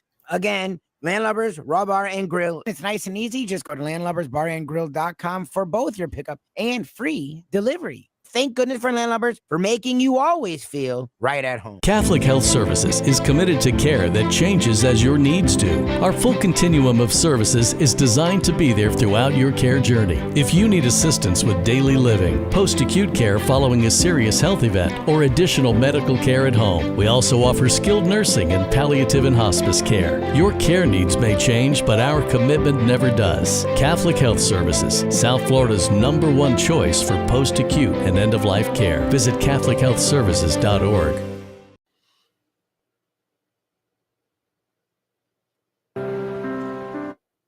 Detrás de centro, va a venir la entrega para el novato, corre por el centro, hay un hueco, está en la 20, Nick Chubb todavía de pie, 30, Nick Chubb, 25, 40, 50, Nick Chubb, hasta la vista, baby, Nick Chubb, touchdown, sí señor, el novato con la corrida más larga de la temporada, tremendo hueco por la derecha y le dice adiós a los Falcons. Y los Browns de Cleveland toman ventaja 27-10 en este tercer cuarto. ¡Qué barbaridad de novato, Dios mío! Buenos días. The cafecito is piping hot. Why not enjoy it with Defo and Lubie? It's now time for the Defo Show. I'm going to listen to all sporting events in Spanish from now on. That's our man, Rafa Hernandez there, Cleveland Browns play-by-play voice. And guy was down here in South Florida. I got to know through many boxing connections over the years. He was heavily involved in that. And now calls the Cavaliers and the Browns. Yes. And, wow, and that was a 1-yard run by Nick Chubb that he was describing there. We welcome to the show. So many things happening in the National Football League. And once again, Miami becomes the focal point and center of attention of a day's activities with a blockbuster deal. We welcome to the show the great Jason Cole, who, of course, is the ultimate NFL insider and now is a screenwriter and soon to be a filmmaker. Jason, welcome to the show. How are you, my friend? The great Jason Cole, who we will connect with here in just very short order. Is that an omelet dripping off my face there, Mike Lubitz? All right, Jason, well qualified to speak of these things, and I believe we have him connected now. Jason, how are you, my friend? I'm doing great. What's going on, Defo? Not much around here. That's for sure. There were secret reports, that the Dolphins were working on some kind of blockbuster deal, and I was reading that even late last week. And then we thought, okay, so they got themselves an offensive tackle. That's all right. This guy was highly touted. There are pluses and minuses to virtually everybody.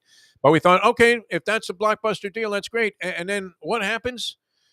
They acquired Tyreek Hill. What was your interpretation of all of this? Because we've done a reversal in form here, and while usually being very cynical about and mocking every move that the Dolphins make, it seems like they may have a blueprint, and they're actually following it, and it has some kind of rational foundation that may lead to success. What do you think? Are we crazy to think that?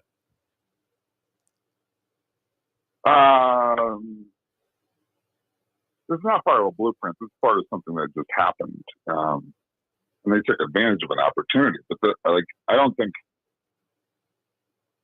2 weeks ago they were thinking they were going to get Tyreek Hill, and I don't think 2 weeks ago the Chiefs thought they were going to be trading Tyreek Hill. Yeah, I mean that's a shocker in itself. Right. I think what happens here is the Devontae Adams deal happens, right, and Adams gets the contract that he gets, right? And once that occurs, the Chiefs are backed into a corner that they're going to have to pay Tyreek Hill that kind of money, which frankly, they don't want to do. So now you got him out of the market, and the Dolphins, pounce and get him. And Teron Armstead, this is a guy that should have. Look, he's a really good player, but he's a really good one. He's better one than what they have, and they've got to solidify that. So I think that these are smart moves. But I don't think when you say is this part of a blueprint, no, this is not part of a blueprint. This is what happened to us, and this is the given circumstances. And sometimes that's how it works, and that's okay. So give them credit for doing it and credit for being aggressive. I do kind of wonder, now, I wonder about, which receiver is sort of the odd man out at this point in time, but they'll figure that out. Now they've got probably the best playmaking wide receiver, best yards after the catch guy, in the league, aside from Cooper Kupp.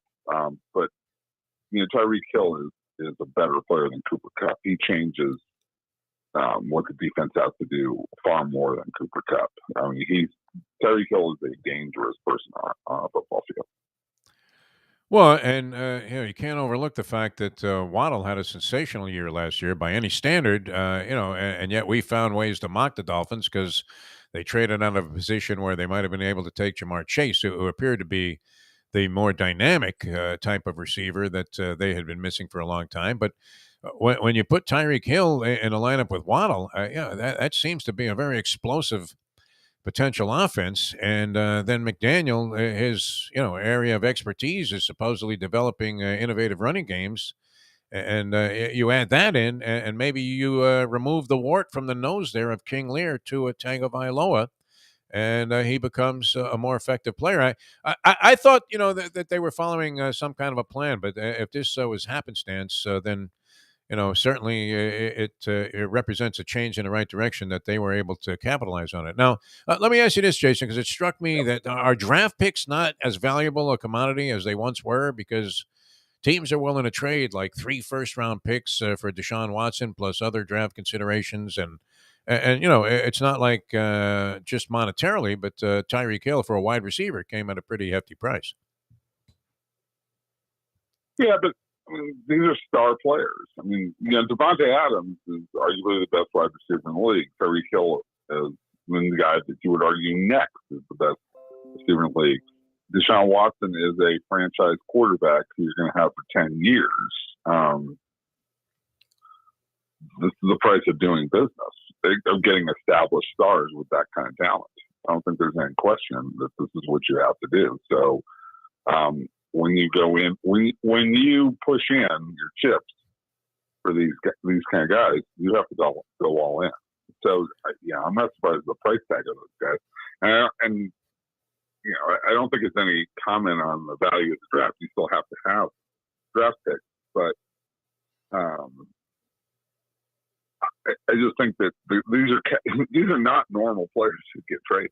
Like, this is an unusual offseason when these guys get dealt. That's number one. And number two, with the cap going up enough right now, you can afford to take on these kind of contracts a little bit better than you could, say, 10 years ago. So that doesn't devalue draft picks, but what it does do is it says, I have room to spend money-wise on established stars. This is Defo Show here, Ion Channel. Just Google the Defo Show, talking with NFL insider Jason Cole, also author and burgeoning screenwriter. Cole, man, so whether it's plans or happenstance, which again, happenstance usually was bad for the Dolphins. It feels like this time happenstance, at least like Defo just said, they're being aggressive. Where are the Dolphins now as you look at them? Like, they have been a playoff contender. People sort of wrote them off. People have written off Tua. What do all these moves do for them in your mind? Well, I mean, it puts a lot of pressure on Tua, in my view, to perform. Like, okay, you have tools. You've got an upgraded offensive line. You have an amazing upgrade at wide receiver to go with having gotten Waddle a year ago and having already had some depth. They kept Gesicki. So, but there aren't any excuses here for them to not be good, unless the player is just not good enough. That's the only explanation at this point in time you can have, that Tua is not good enough if they don't make progress and contend at least for a playoff spot, right? Like, they should be right in that mix. Now it's going to be deep because you're going to have, like, Kansas City's still going to be good with Mahomes. They're not as good, but they've taken a step back. So you got Kansas City, you got San Diego, not San Diego. You got the Chargers, Los Angeles Chargers. Yeah, Vegas has done a couple of moves to upgrade this offseason. Denver certainly. So you got 3-4 teams in the West. Cleveland's made a huge upgraded quarterback to go along with Cincinnati in that division. And Pittsburgh's probably not going to be very good this year.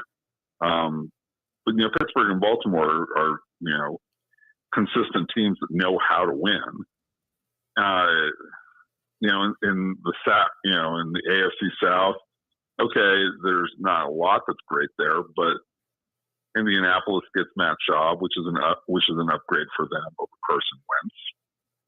So they'll be in the mix because they were in the mix for the playoffs a year ago.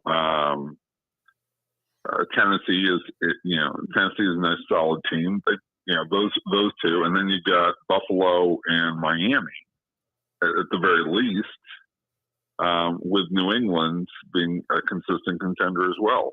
Like, making the playoffs in the AFC is going to be a pretty rough go next year. That's what I would say. Jason Cole with us here on the Defo Show, and thank you for refraining from dropping the name Ryan Tannehill into the show here, because would have set Lubie off in a series of contortions, so that the public was wondering if he was having a seizure. Explain to me, and I haven't figured this out, and we discussed it a little bit yesterday with one of our football analysts on the show, and I'm still not sure I understand the advantage of dumping Matt Ryan and sending him back into Indianapolis and eating $40 million in dead cap space on a guy's contract where he wasn't, any real detriment to their chances last year. They weren't horrible. And yet... Now they're going to have Marcus Mariota as their quarterback, who I would think would be, a poor substitute for Matt Ryan, even at his advanced age. But what was the rationale behind dumping that and then having to eat the cap space? Well, Schaub asked out. I mean, he knew he wasn't going to be staying there. They knew he wasn't going to be staying there past this year. The money is the money at this point in time. You sunk that money in a long time ago. So, and frankly, the GM and the head coach aren't responsible for that money. So it's not like the Rams a year ago where Sean McVay had to go, kind of to the owner and say, yeah, I know that I told you we should spend $100 million on Jared Goff, but I want to trade him now. Like, it's not that kind of conversation. So, look, it's a little bit, it's a little different, obviously, but Schaub wanted out. It's clear that they don't want to keep him. Get something for him now, and push your rebuild into full go. Acquiring draft picks in the future is actually a pretty good idea right now because people are going to be looking to trade up in the draft next year. Because next year's draft is going to be loaded, particularly at the top with Stroud and Bryce Young, and then the Anderson kid, who's the pass rusher from Alabama. Those three guys are going to be at the top, and maybe the Clemson quarterback makes some strides. I don't think he's going to make enough strides to get himself into the top of draft, but he certainly looks like a specimen. So you're going to have a big fight for Stroud and Young next year. So you might want to gain as many assets as you possibly can to get one of those two guys. All right. Well, if you can, Jason, and we wish you best of luck with all of your new enterprises in filmmaking and screenwriting. If you could write a little piece, a little character part in there for Lubie. He's looking to broaden his horizons a little bit.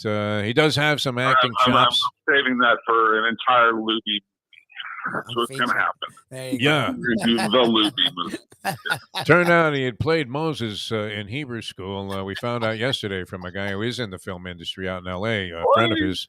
Yeah. So there's a spot. If you need anything along those lines in one of your films, please feel free to go ahead and contact his representatives. Jason, always a pleasure, my friend. Thanks so much. It's a shame. Is that Sir Lubie Olivier? Exactly, that's me. Lubie Olivier. Yeah, that's very appropriate. Sir Lubie Olivier. I like that. He was just saying the other day, Shakespeare, and he was saying out damn spot when he spilled a bowl of chili on his chest at Skyline Chili when we ate there with Mike Mayo. So that was great. All right, we love you, Jason. Thanks for being with us here on the show. All right, guys, be good. Thanks. Thanks a lot. Yeah, I mean, why doesn't he write a part in there?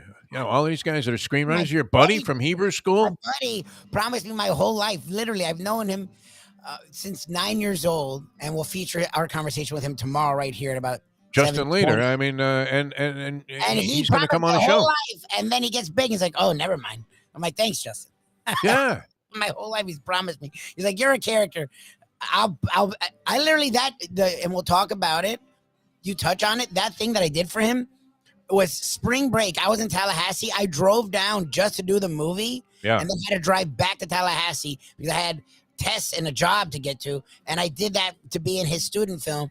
And he can't even give me like a side thing in one of his movies. And he's doing big time movies. You couldn't play a bartender, man, or something. Right? Hey, would you like another? You could deliver that line.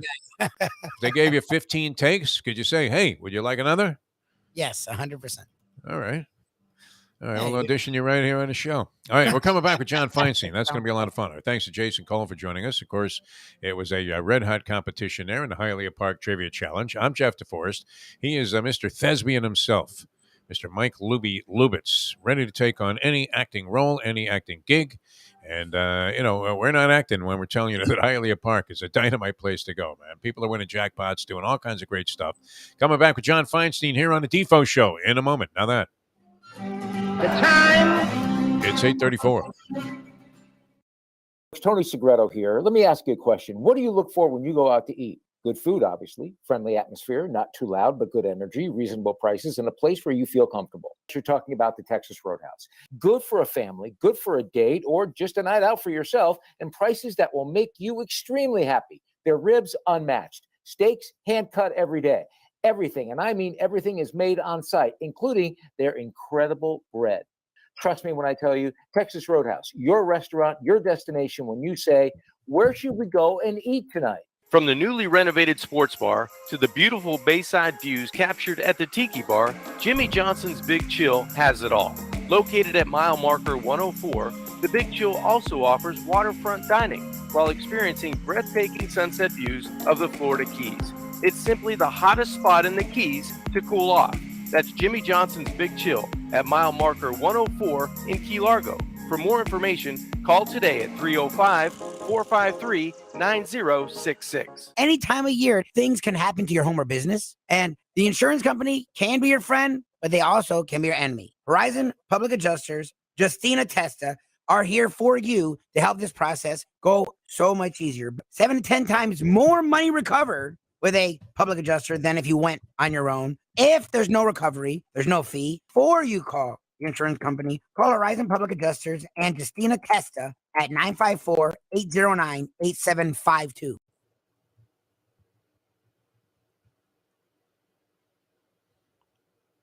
If they can get the right guy to fall, like, could be a coup. So there's a few guys around that area that actually could be really good if they get the right guy, honestly. It's now time for the Defo Show.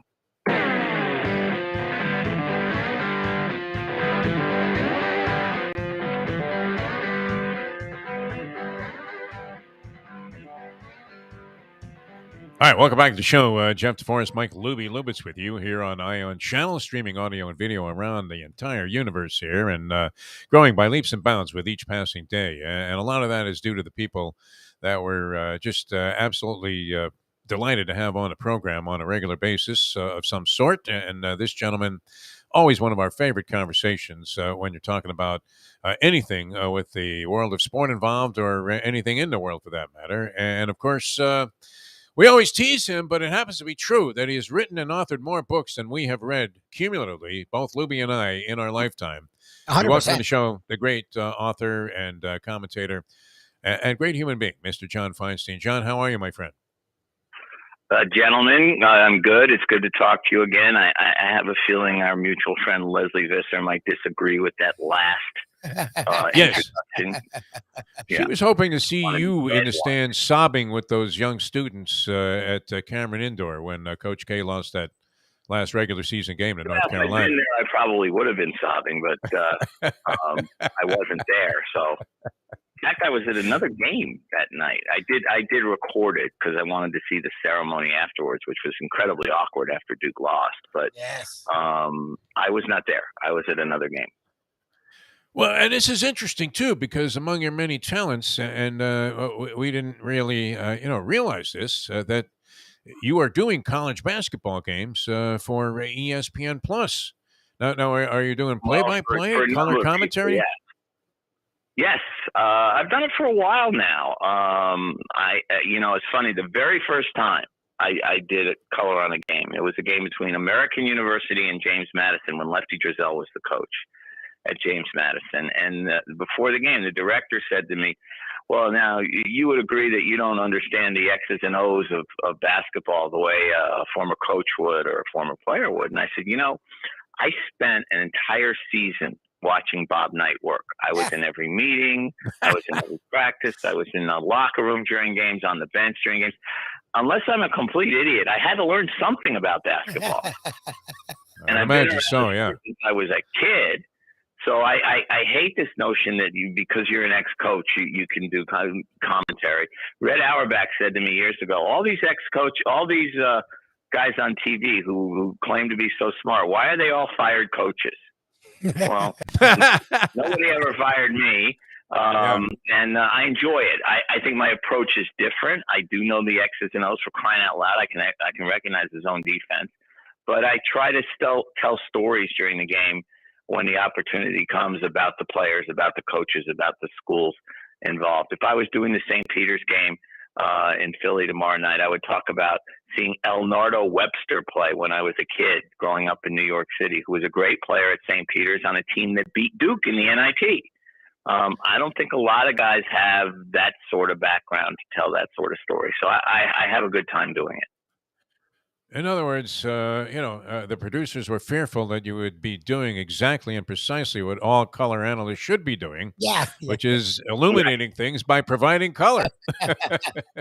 Well, yeah, exactly. And it's funny because when I do watch some of these former players, most of whom, with the exception of Grant Hill and a couple others, I guess, were not great players.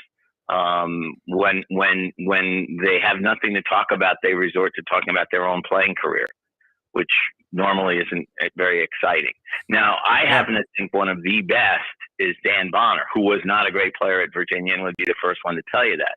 But Dan understands the game, studies the game, and is very good at breaking down a game. And the way Billy Packer was very good at breaking down a game. But for the most part, I'm like, well, why? Oh, yes, that's right. He played basketball, so he should be doing color. It amuses me, to be honest. The great John Feinstein with us here on the Defo Show. You know, my favorite player, of course, on St. Peter's is Defo. And, this guy has... He's good, actually, too. Yeah, he has an interesting story, too. I was reading about him yesterday. I guess he was looking to transfer, and he was getting a runaround from a bunch of different schools. And then the coach there, who was a great story in his own right, and now has to, like, I love how, the Cinderella coach wins a couple of games and then offers from all schools, start coming his way. And Seton Hall, Shaheen Seton Hall, yeah. Modern. I actually, because I'm so old, I saw him play in college. Yeah. In fact, I saw his greatest college moment because Seton Hall played Oregon in the first round in Buffalo in 2000. And I was there because I was working on my book, The Last Amateurs, and Lafayette was in Buffalo. And Shaheen was playing for Seton Hall. Tommy Amaker, who I've known since he was in high school, was the coach. And he hit a shot at the buzzer in overtime to beat Oregon. And then they went on and upset Temple in the second round to get to the Sweet 16. So he's known NCAA heroics before, but good guy. And I do think he'll be the next coach at Seton Hall now that Kevin Willard has left for Maryland. Yeah, and he still has another, literally like a giant to knock off because they're going against that 7'4" center. Yeah. In their next contest, but these are great stories. Miami would be a Cinderella story, I would think. And is there any chance? Story. Yeah. And I've known Jim Larranaga since he was an assistant coach at Virginia. I keep saying that. I've known since. I'm old. Yeah. You've been around. And I think Jim's one of the most underrated coaches in the country. I mean, look what he did at George Mason. And he turned Miami's program around. They had a bad year last year. They've turned around. What were they, picked 11th or 12th in the ACC this year? And here they are playing in the Sweet 16, and they crushed Auburn. Auburn was a team a lot of people thought could go to the Final Four, and they crushed them. So, they've got a real shot. Because if you're playing against a Jim Larranaga, and they've got lots of experience, they're one of the oldest teams in the country, as we know. To count Miami out would be foolish. Well, and they've had several guys on the roster they have right now that have been in school longer than John Blutarski. Which, they might be older than Jim, and Jim's 73. Larranaga's great, by the way. Yeah, he's fantastic. I love Jim, and I love his wife. But in fact, I did a story. It's funny. I did a story on Jim the year George Mason made the Final Four, and after they beat both Michigan State and North Carolina to get to the Sweet 16, the regional was here in Washington, and I went to Jim's house to write a story on Jim and on the team and all that. And we're sitting on the couch, and I was asking him what the best moment was for him on Sunday when they'd beaten Carolina, and he said, I have two sons. And one of them had been at the game. The other one was playing overseas in Europe. And after the game, he and his son went upstairs to the lobby where there was cell phone, communication.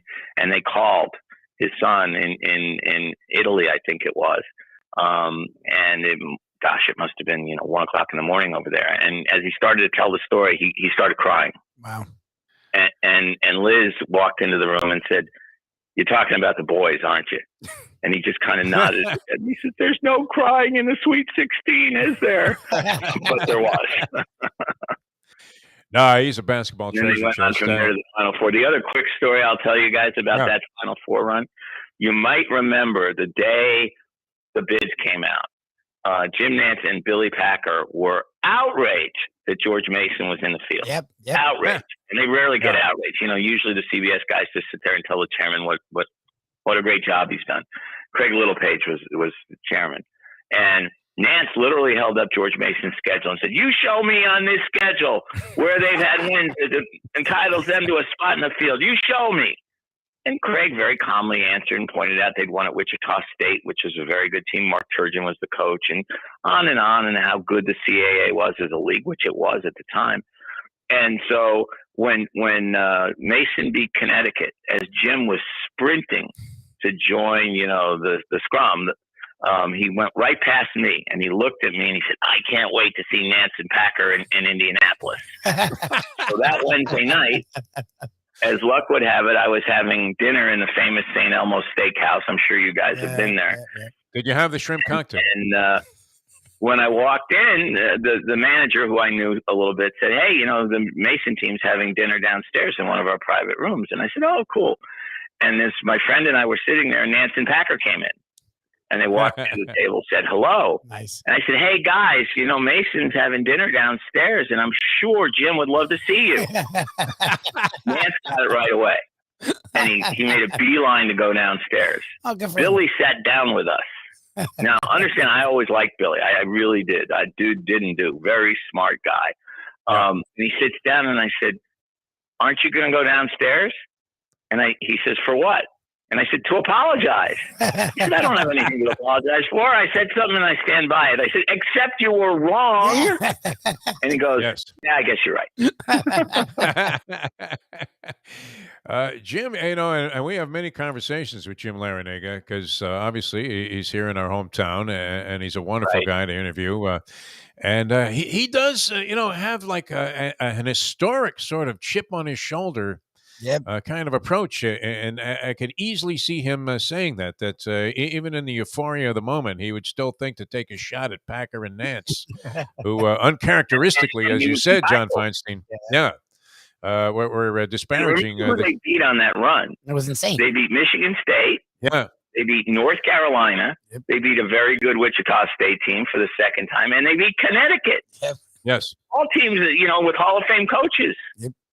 Yeah, it was, like last year with Houston, where the draw opened up and they never played a single-digit team. Yeah. They played everybody. Yeah, we asked him about being Cinderella, and he naturally had wonderful memories of that run, and yet he's kind of writing that kind of story again, except for St. Peter's, and in Iowa State, he's favored in this third round game. Is there anybody that you know of besides the cleaning lady that has a perfect bracket to this point? Actually, my 11-year-old daughter. I mean, we say this every year, but what kind of mess is this one?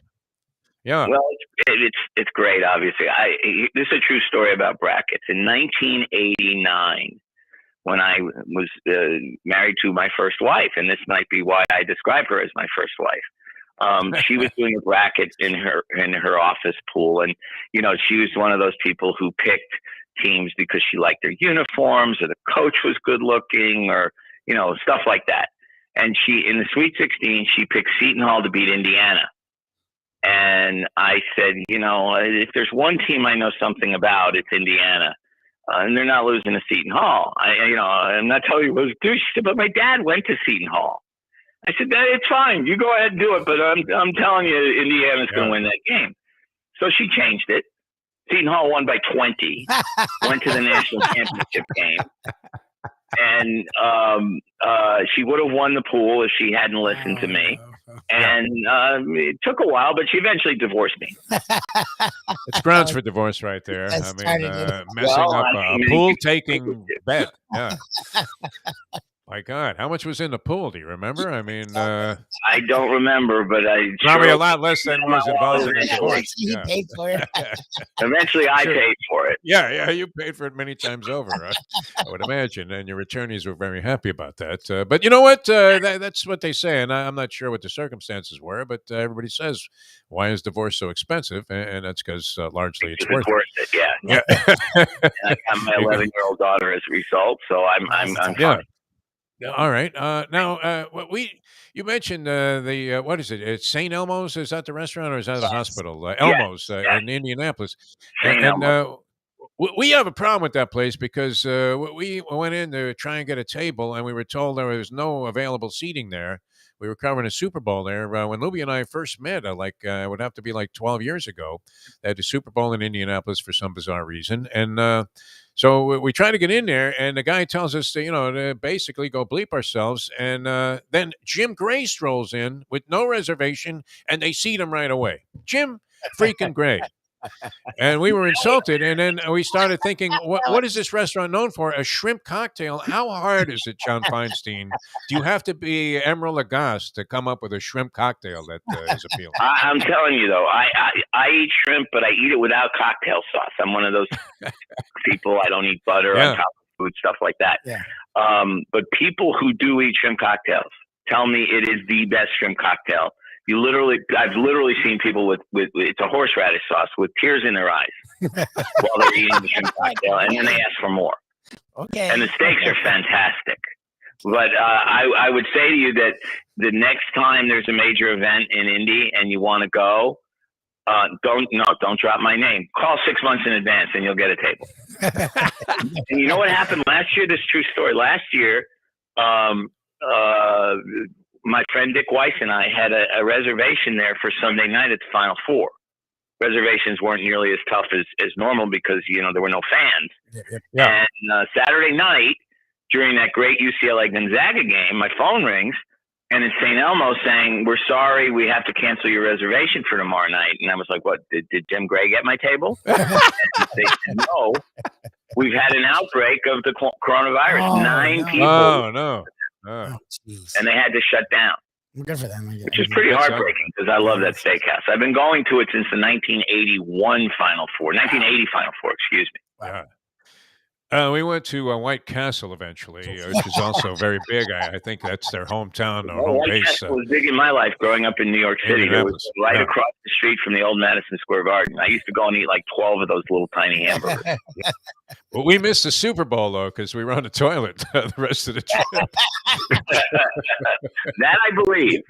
It was unfortunate, from a reporting standpoint. All right, we see, all of these upsets early in the tournament, and it's not, as if it hasn't happened before, but it does seem like the cream kind of rises to the top as you get into the Sweet 16 and obviously the Great Eight or the Elite Eight. So what do you think? I mean, where are you at with this tournament in terms of who's going to take it all, John Feinstein?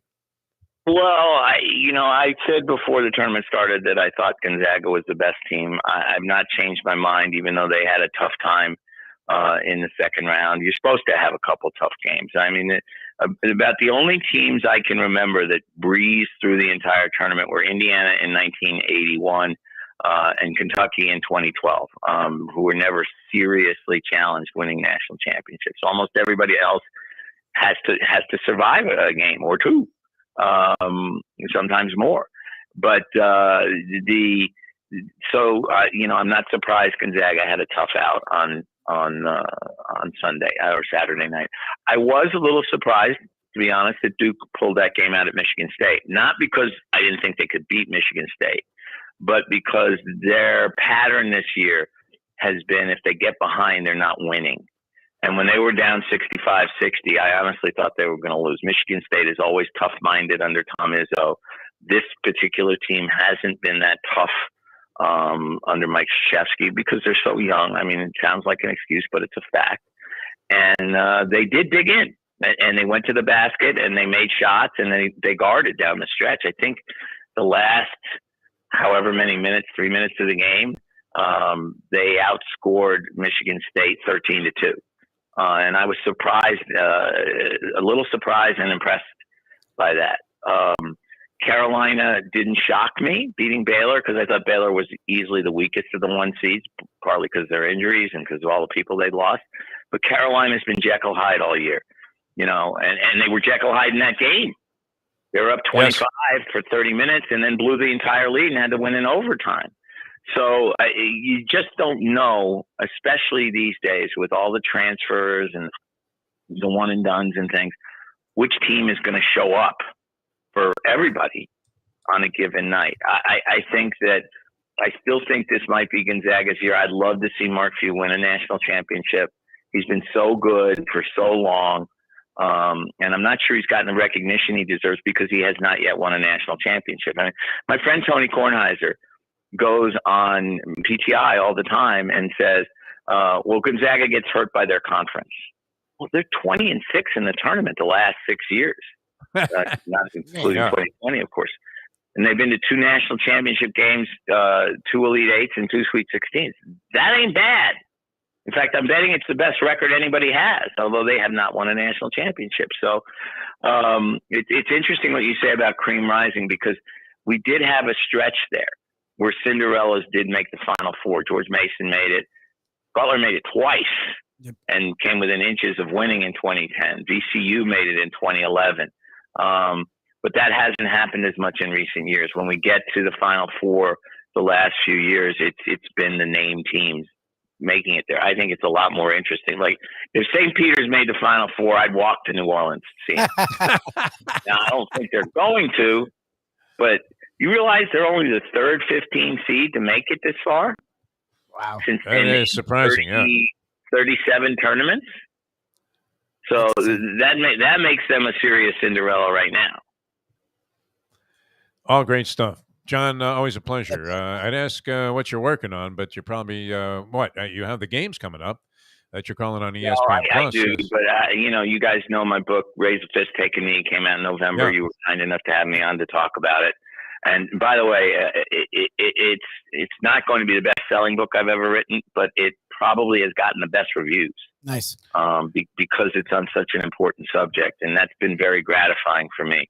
That people have gotten it. People who've read it have understood why I wanted and felt like I needed to do the book. And now I'm working on a biography of David Faraday. Yeah, that's right. I don't know whether it's a 1 copy or a million, but I can tell you the experience is fun.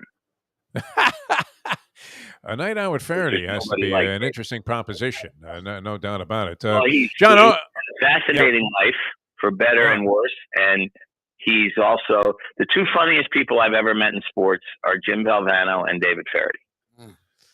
Faraday, a great interview show too. I know we discussed this before when you mentioned this project, and wow, I mean, you couldn't have a better time probably spending time with somebody. As this guy is just fascinating and did a great job conducting interviews himself. So I would imagine he's quite a pleasure to work with. Thanks so much, John, for being with us. We really appreciate you taking time to be with us here on the show, and the many times you've indulged us with just this level of illumination, as we said, and great job with all of the calls on the game now, and looking forward to. I may even subscribe to ESPN Plus. I'm going to spring for the $5. Ooh, that's a dangerous proposition. Thanks so much for being with us. Appreciate it every time. All right, guys. Good to talk to you. Bye bye. You are, my friend. All right, John Feinstein, ladies and gentlemen. That guy's great, huh? Yeah, he's so good. Wow. I mean, exactly what you would want in a color analyst. We were talking about that the other day with John and Jimmy, right? Yep, he'd be the dream. Like, we don't care if you're a former coach or player. Yeah. We actually want a guy that just can describe stuff and give us angles we were never thinking about. Exactly. And, give you a little bit of the story behind a team in a short period of time, especially now where you have the potential for all of these Cinderellas to rise up, including it's amazing that the University of Miami favored in a 3rd-round game. This was a team that was suspect to even get into the tournament as late as the last couple of games of the regular season. Lubie, remember? We had Larranaga on the show, and he was talking about, well, you know what? We got to win at Boston College. We got to win this one. And they did win those games, and then they won a tournament game in the ACC, and that was enough. They got in, and here they are in the Sweet 16. All right, we'll have our Degenerate Friday program tomorrow. Looking forward to that. and many fine things happening, including the professor's big board. That's always great. And we're going to have Mark Lawrence with us, handicapping some of the games that are coming up on Friday night, and maybe some potential matchups for the weekend. And so it should be a heck of a lot of fun tomorrow. Mike Mayo, the Gambling Gourmet, as well, with a recount and a recap of our experience yesterday. Yes. At Skyline Chili. The Coney was all right. It's fine. I just don't understand spaghetti with chili. I don't care what Mayo calls the chili. It's still chili. I don't need that on spaghetti. But it wasn't really chili, though. I mean, it was some kind of thing, you know. No, it's schmutz. But the mini little hot dog thing they have with a ton of cheese with the chili, it's fine. I'll eat that. I don't mind. It's all right. Yeah. I mean, if it was being served at a bar mitzvah, I might think it was kind of a good. Should have had a few of those at the wedding. Why don't you just get a bunch of conies at the wedding? At like $2.79 a pop, though, that would have been prohibitive. You're much better off with the little frozen knishes. Exactly. And whatever those appetizers were. What was the stuff in the pink there at your wedding, Lubie? I don't know, man. You should have sued that caterer. We liked everything. I don't know. I'm sure the dinner was fine. The dinner was probably fine. It was all good. I like that. You just didn't. All right. I did chuck like a shrimp in the bushes there. I hope they found it. All right. We will see you guys tomorrow at a Degenerate Friday. Thanks to John Feinstein, Jason Cole for joining us, Dave Gurgles Gurgley, the Hialeah Park Trivia Challenge. Check out Hialeah Park, all the great things that are going on there at all times. And it's always a pleasure representing them and Jimmy Johnson's Big Chill here on the show. We'll have our Degenerate Friday show for you tomorrow. So join us at 7 o'clock on the East Coast. And you can Google the Defo Show, catch all the previous shows. A lot of good stuff on the programs this week, including that interview with Jim Larranaga. I got a message on my Facebook page from a gentleman who watches us from Arizona. Nice. And he said he loved the Larranaga stuff, and having Leslie Visser on the show was a treat. Feinstein, another. Wow, what a college basketball treasure chest this man is. And we will see you tomorrow at 7 in the a.m. as we leave you know that. The time. It's 9:01. Let's go to eat a damn snack. Look what they done to my soul.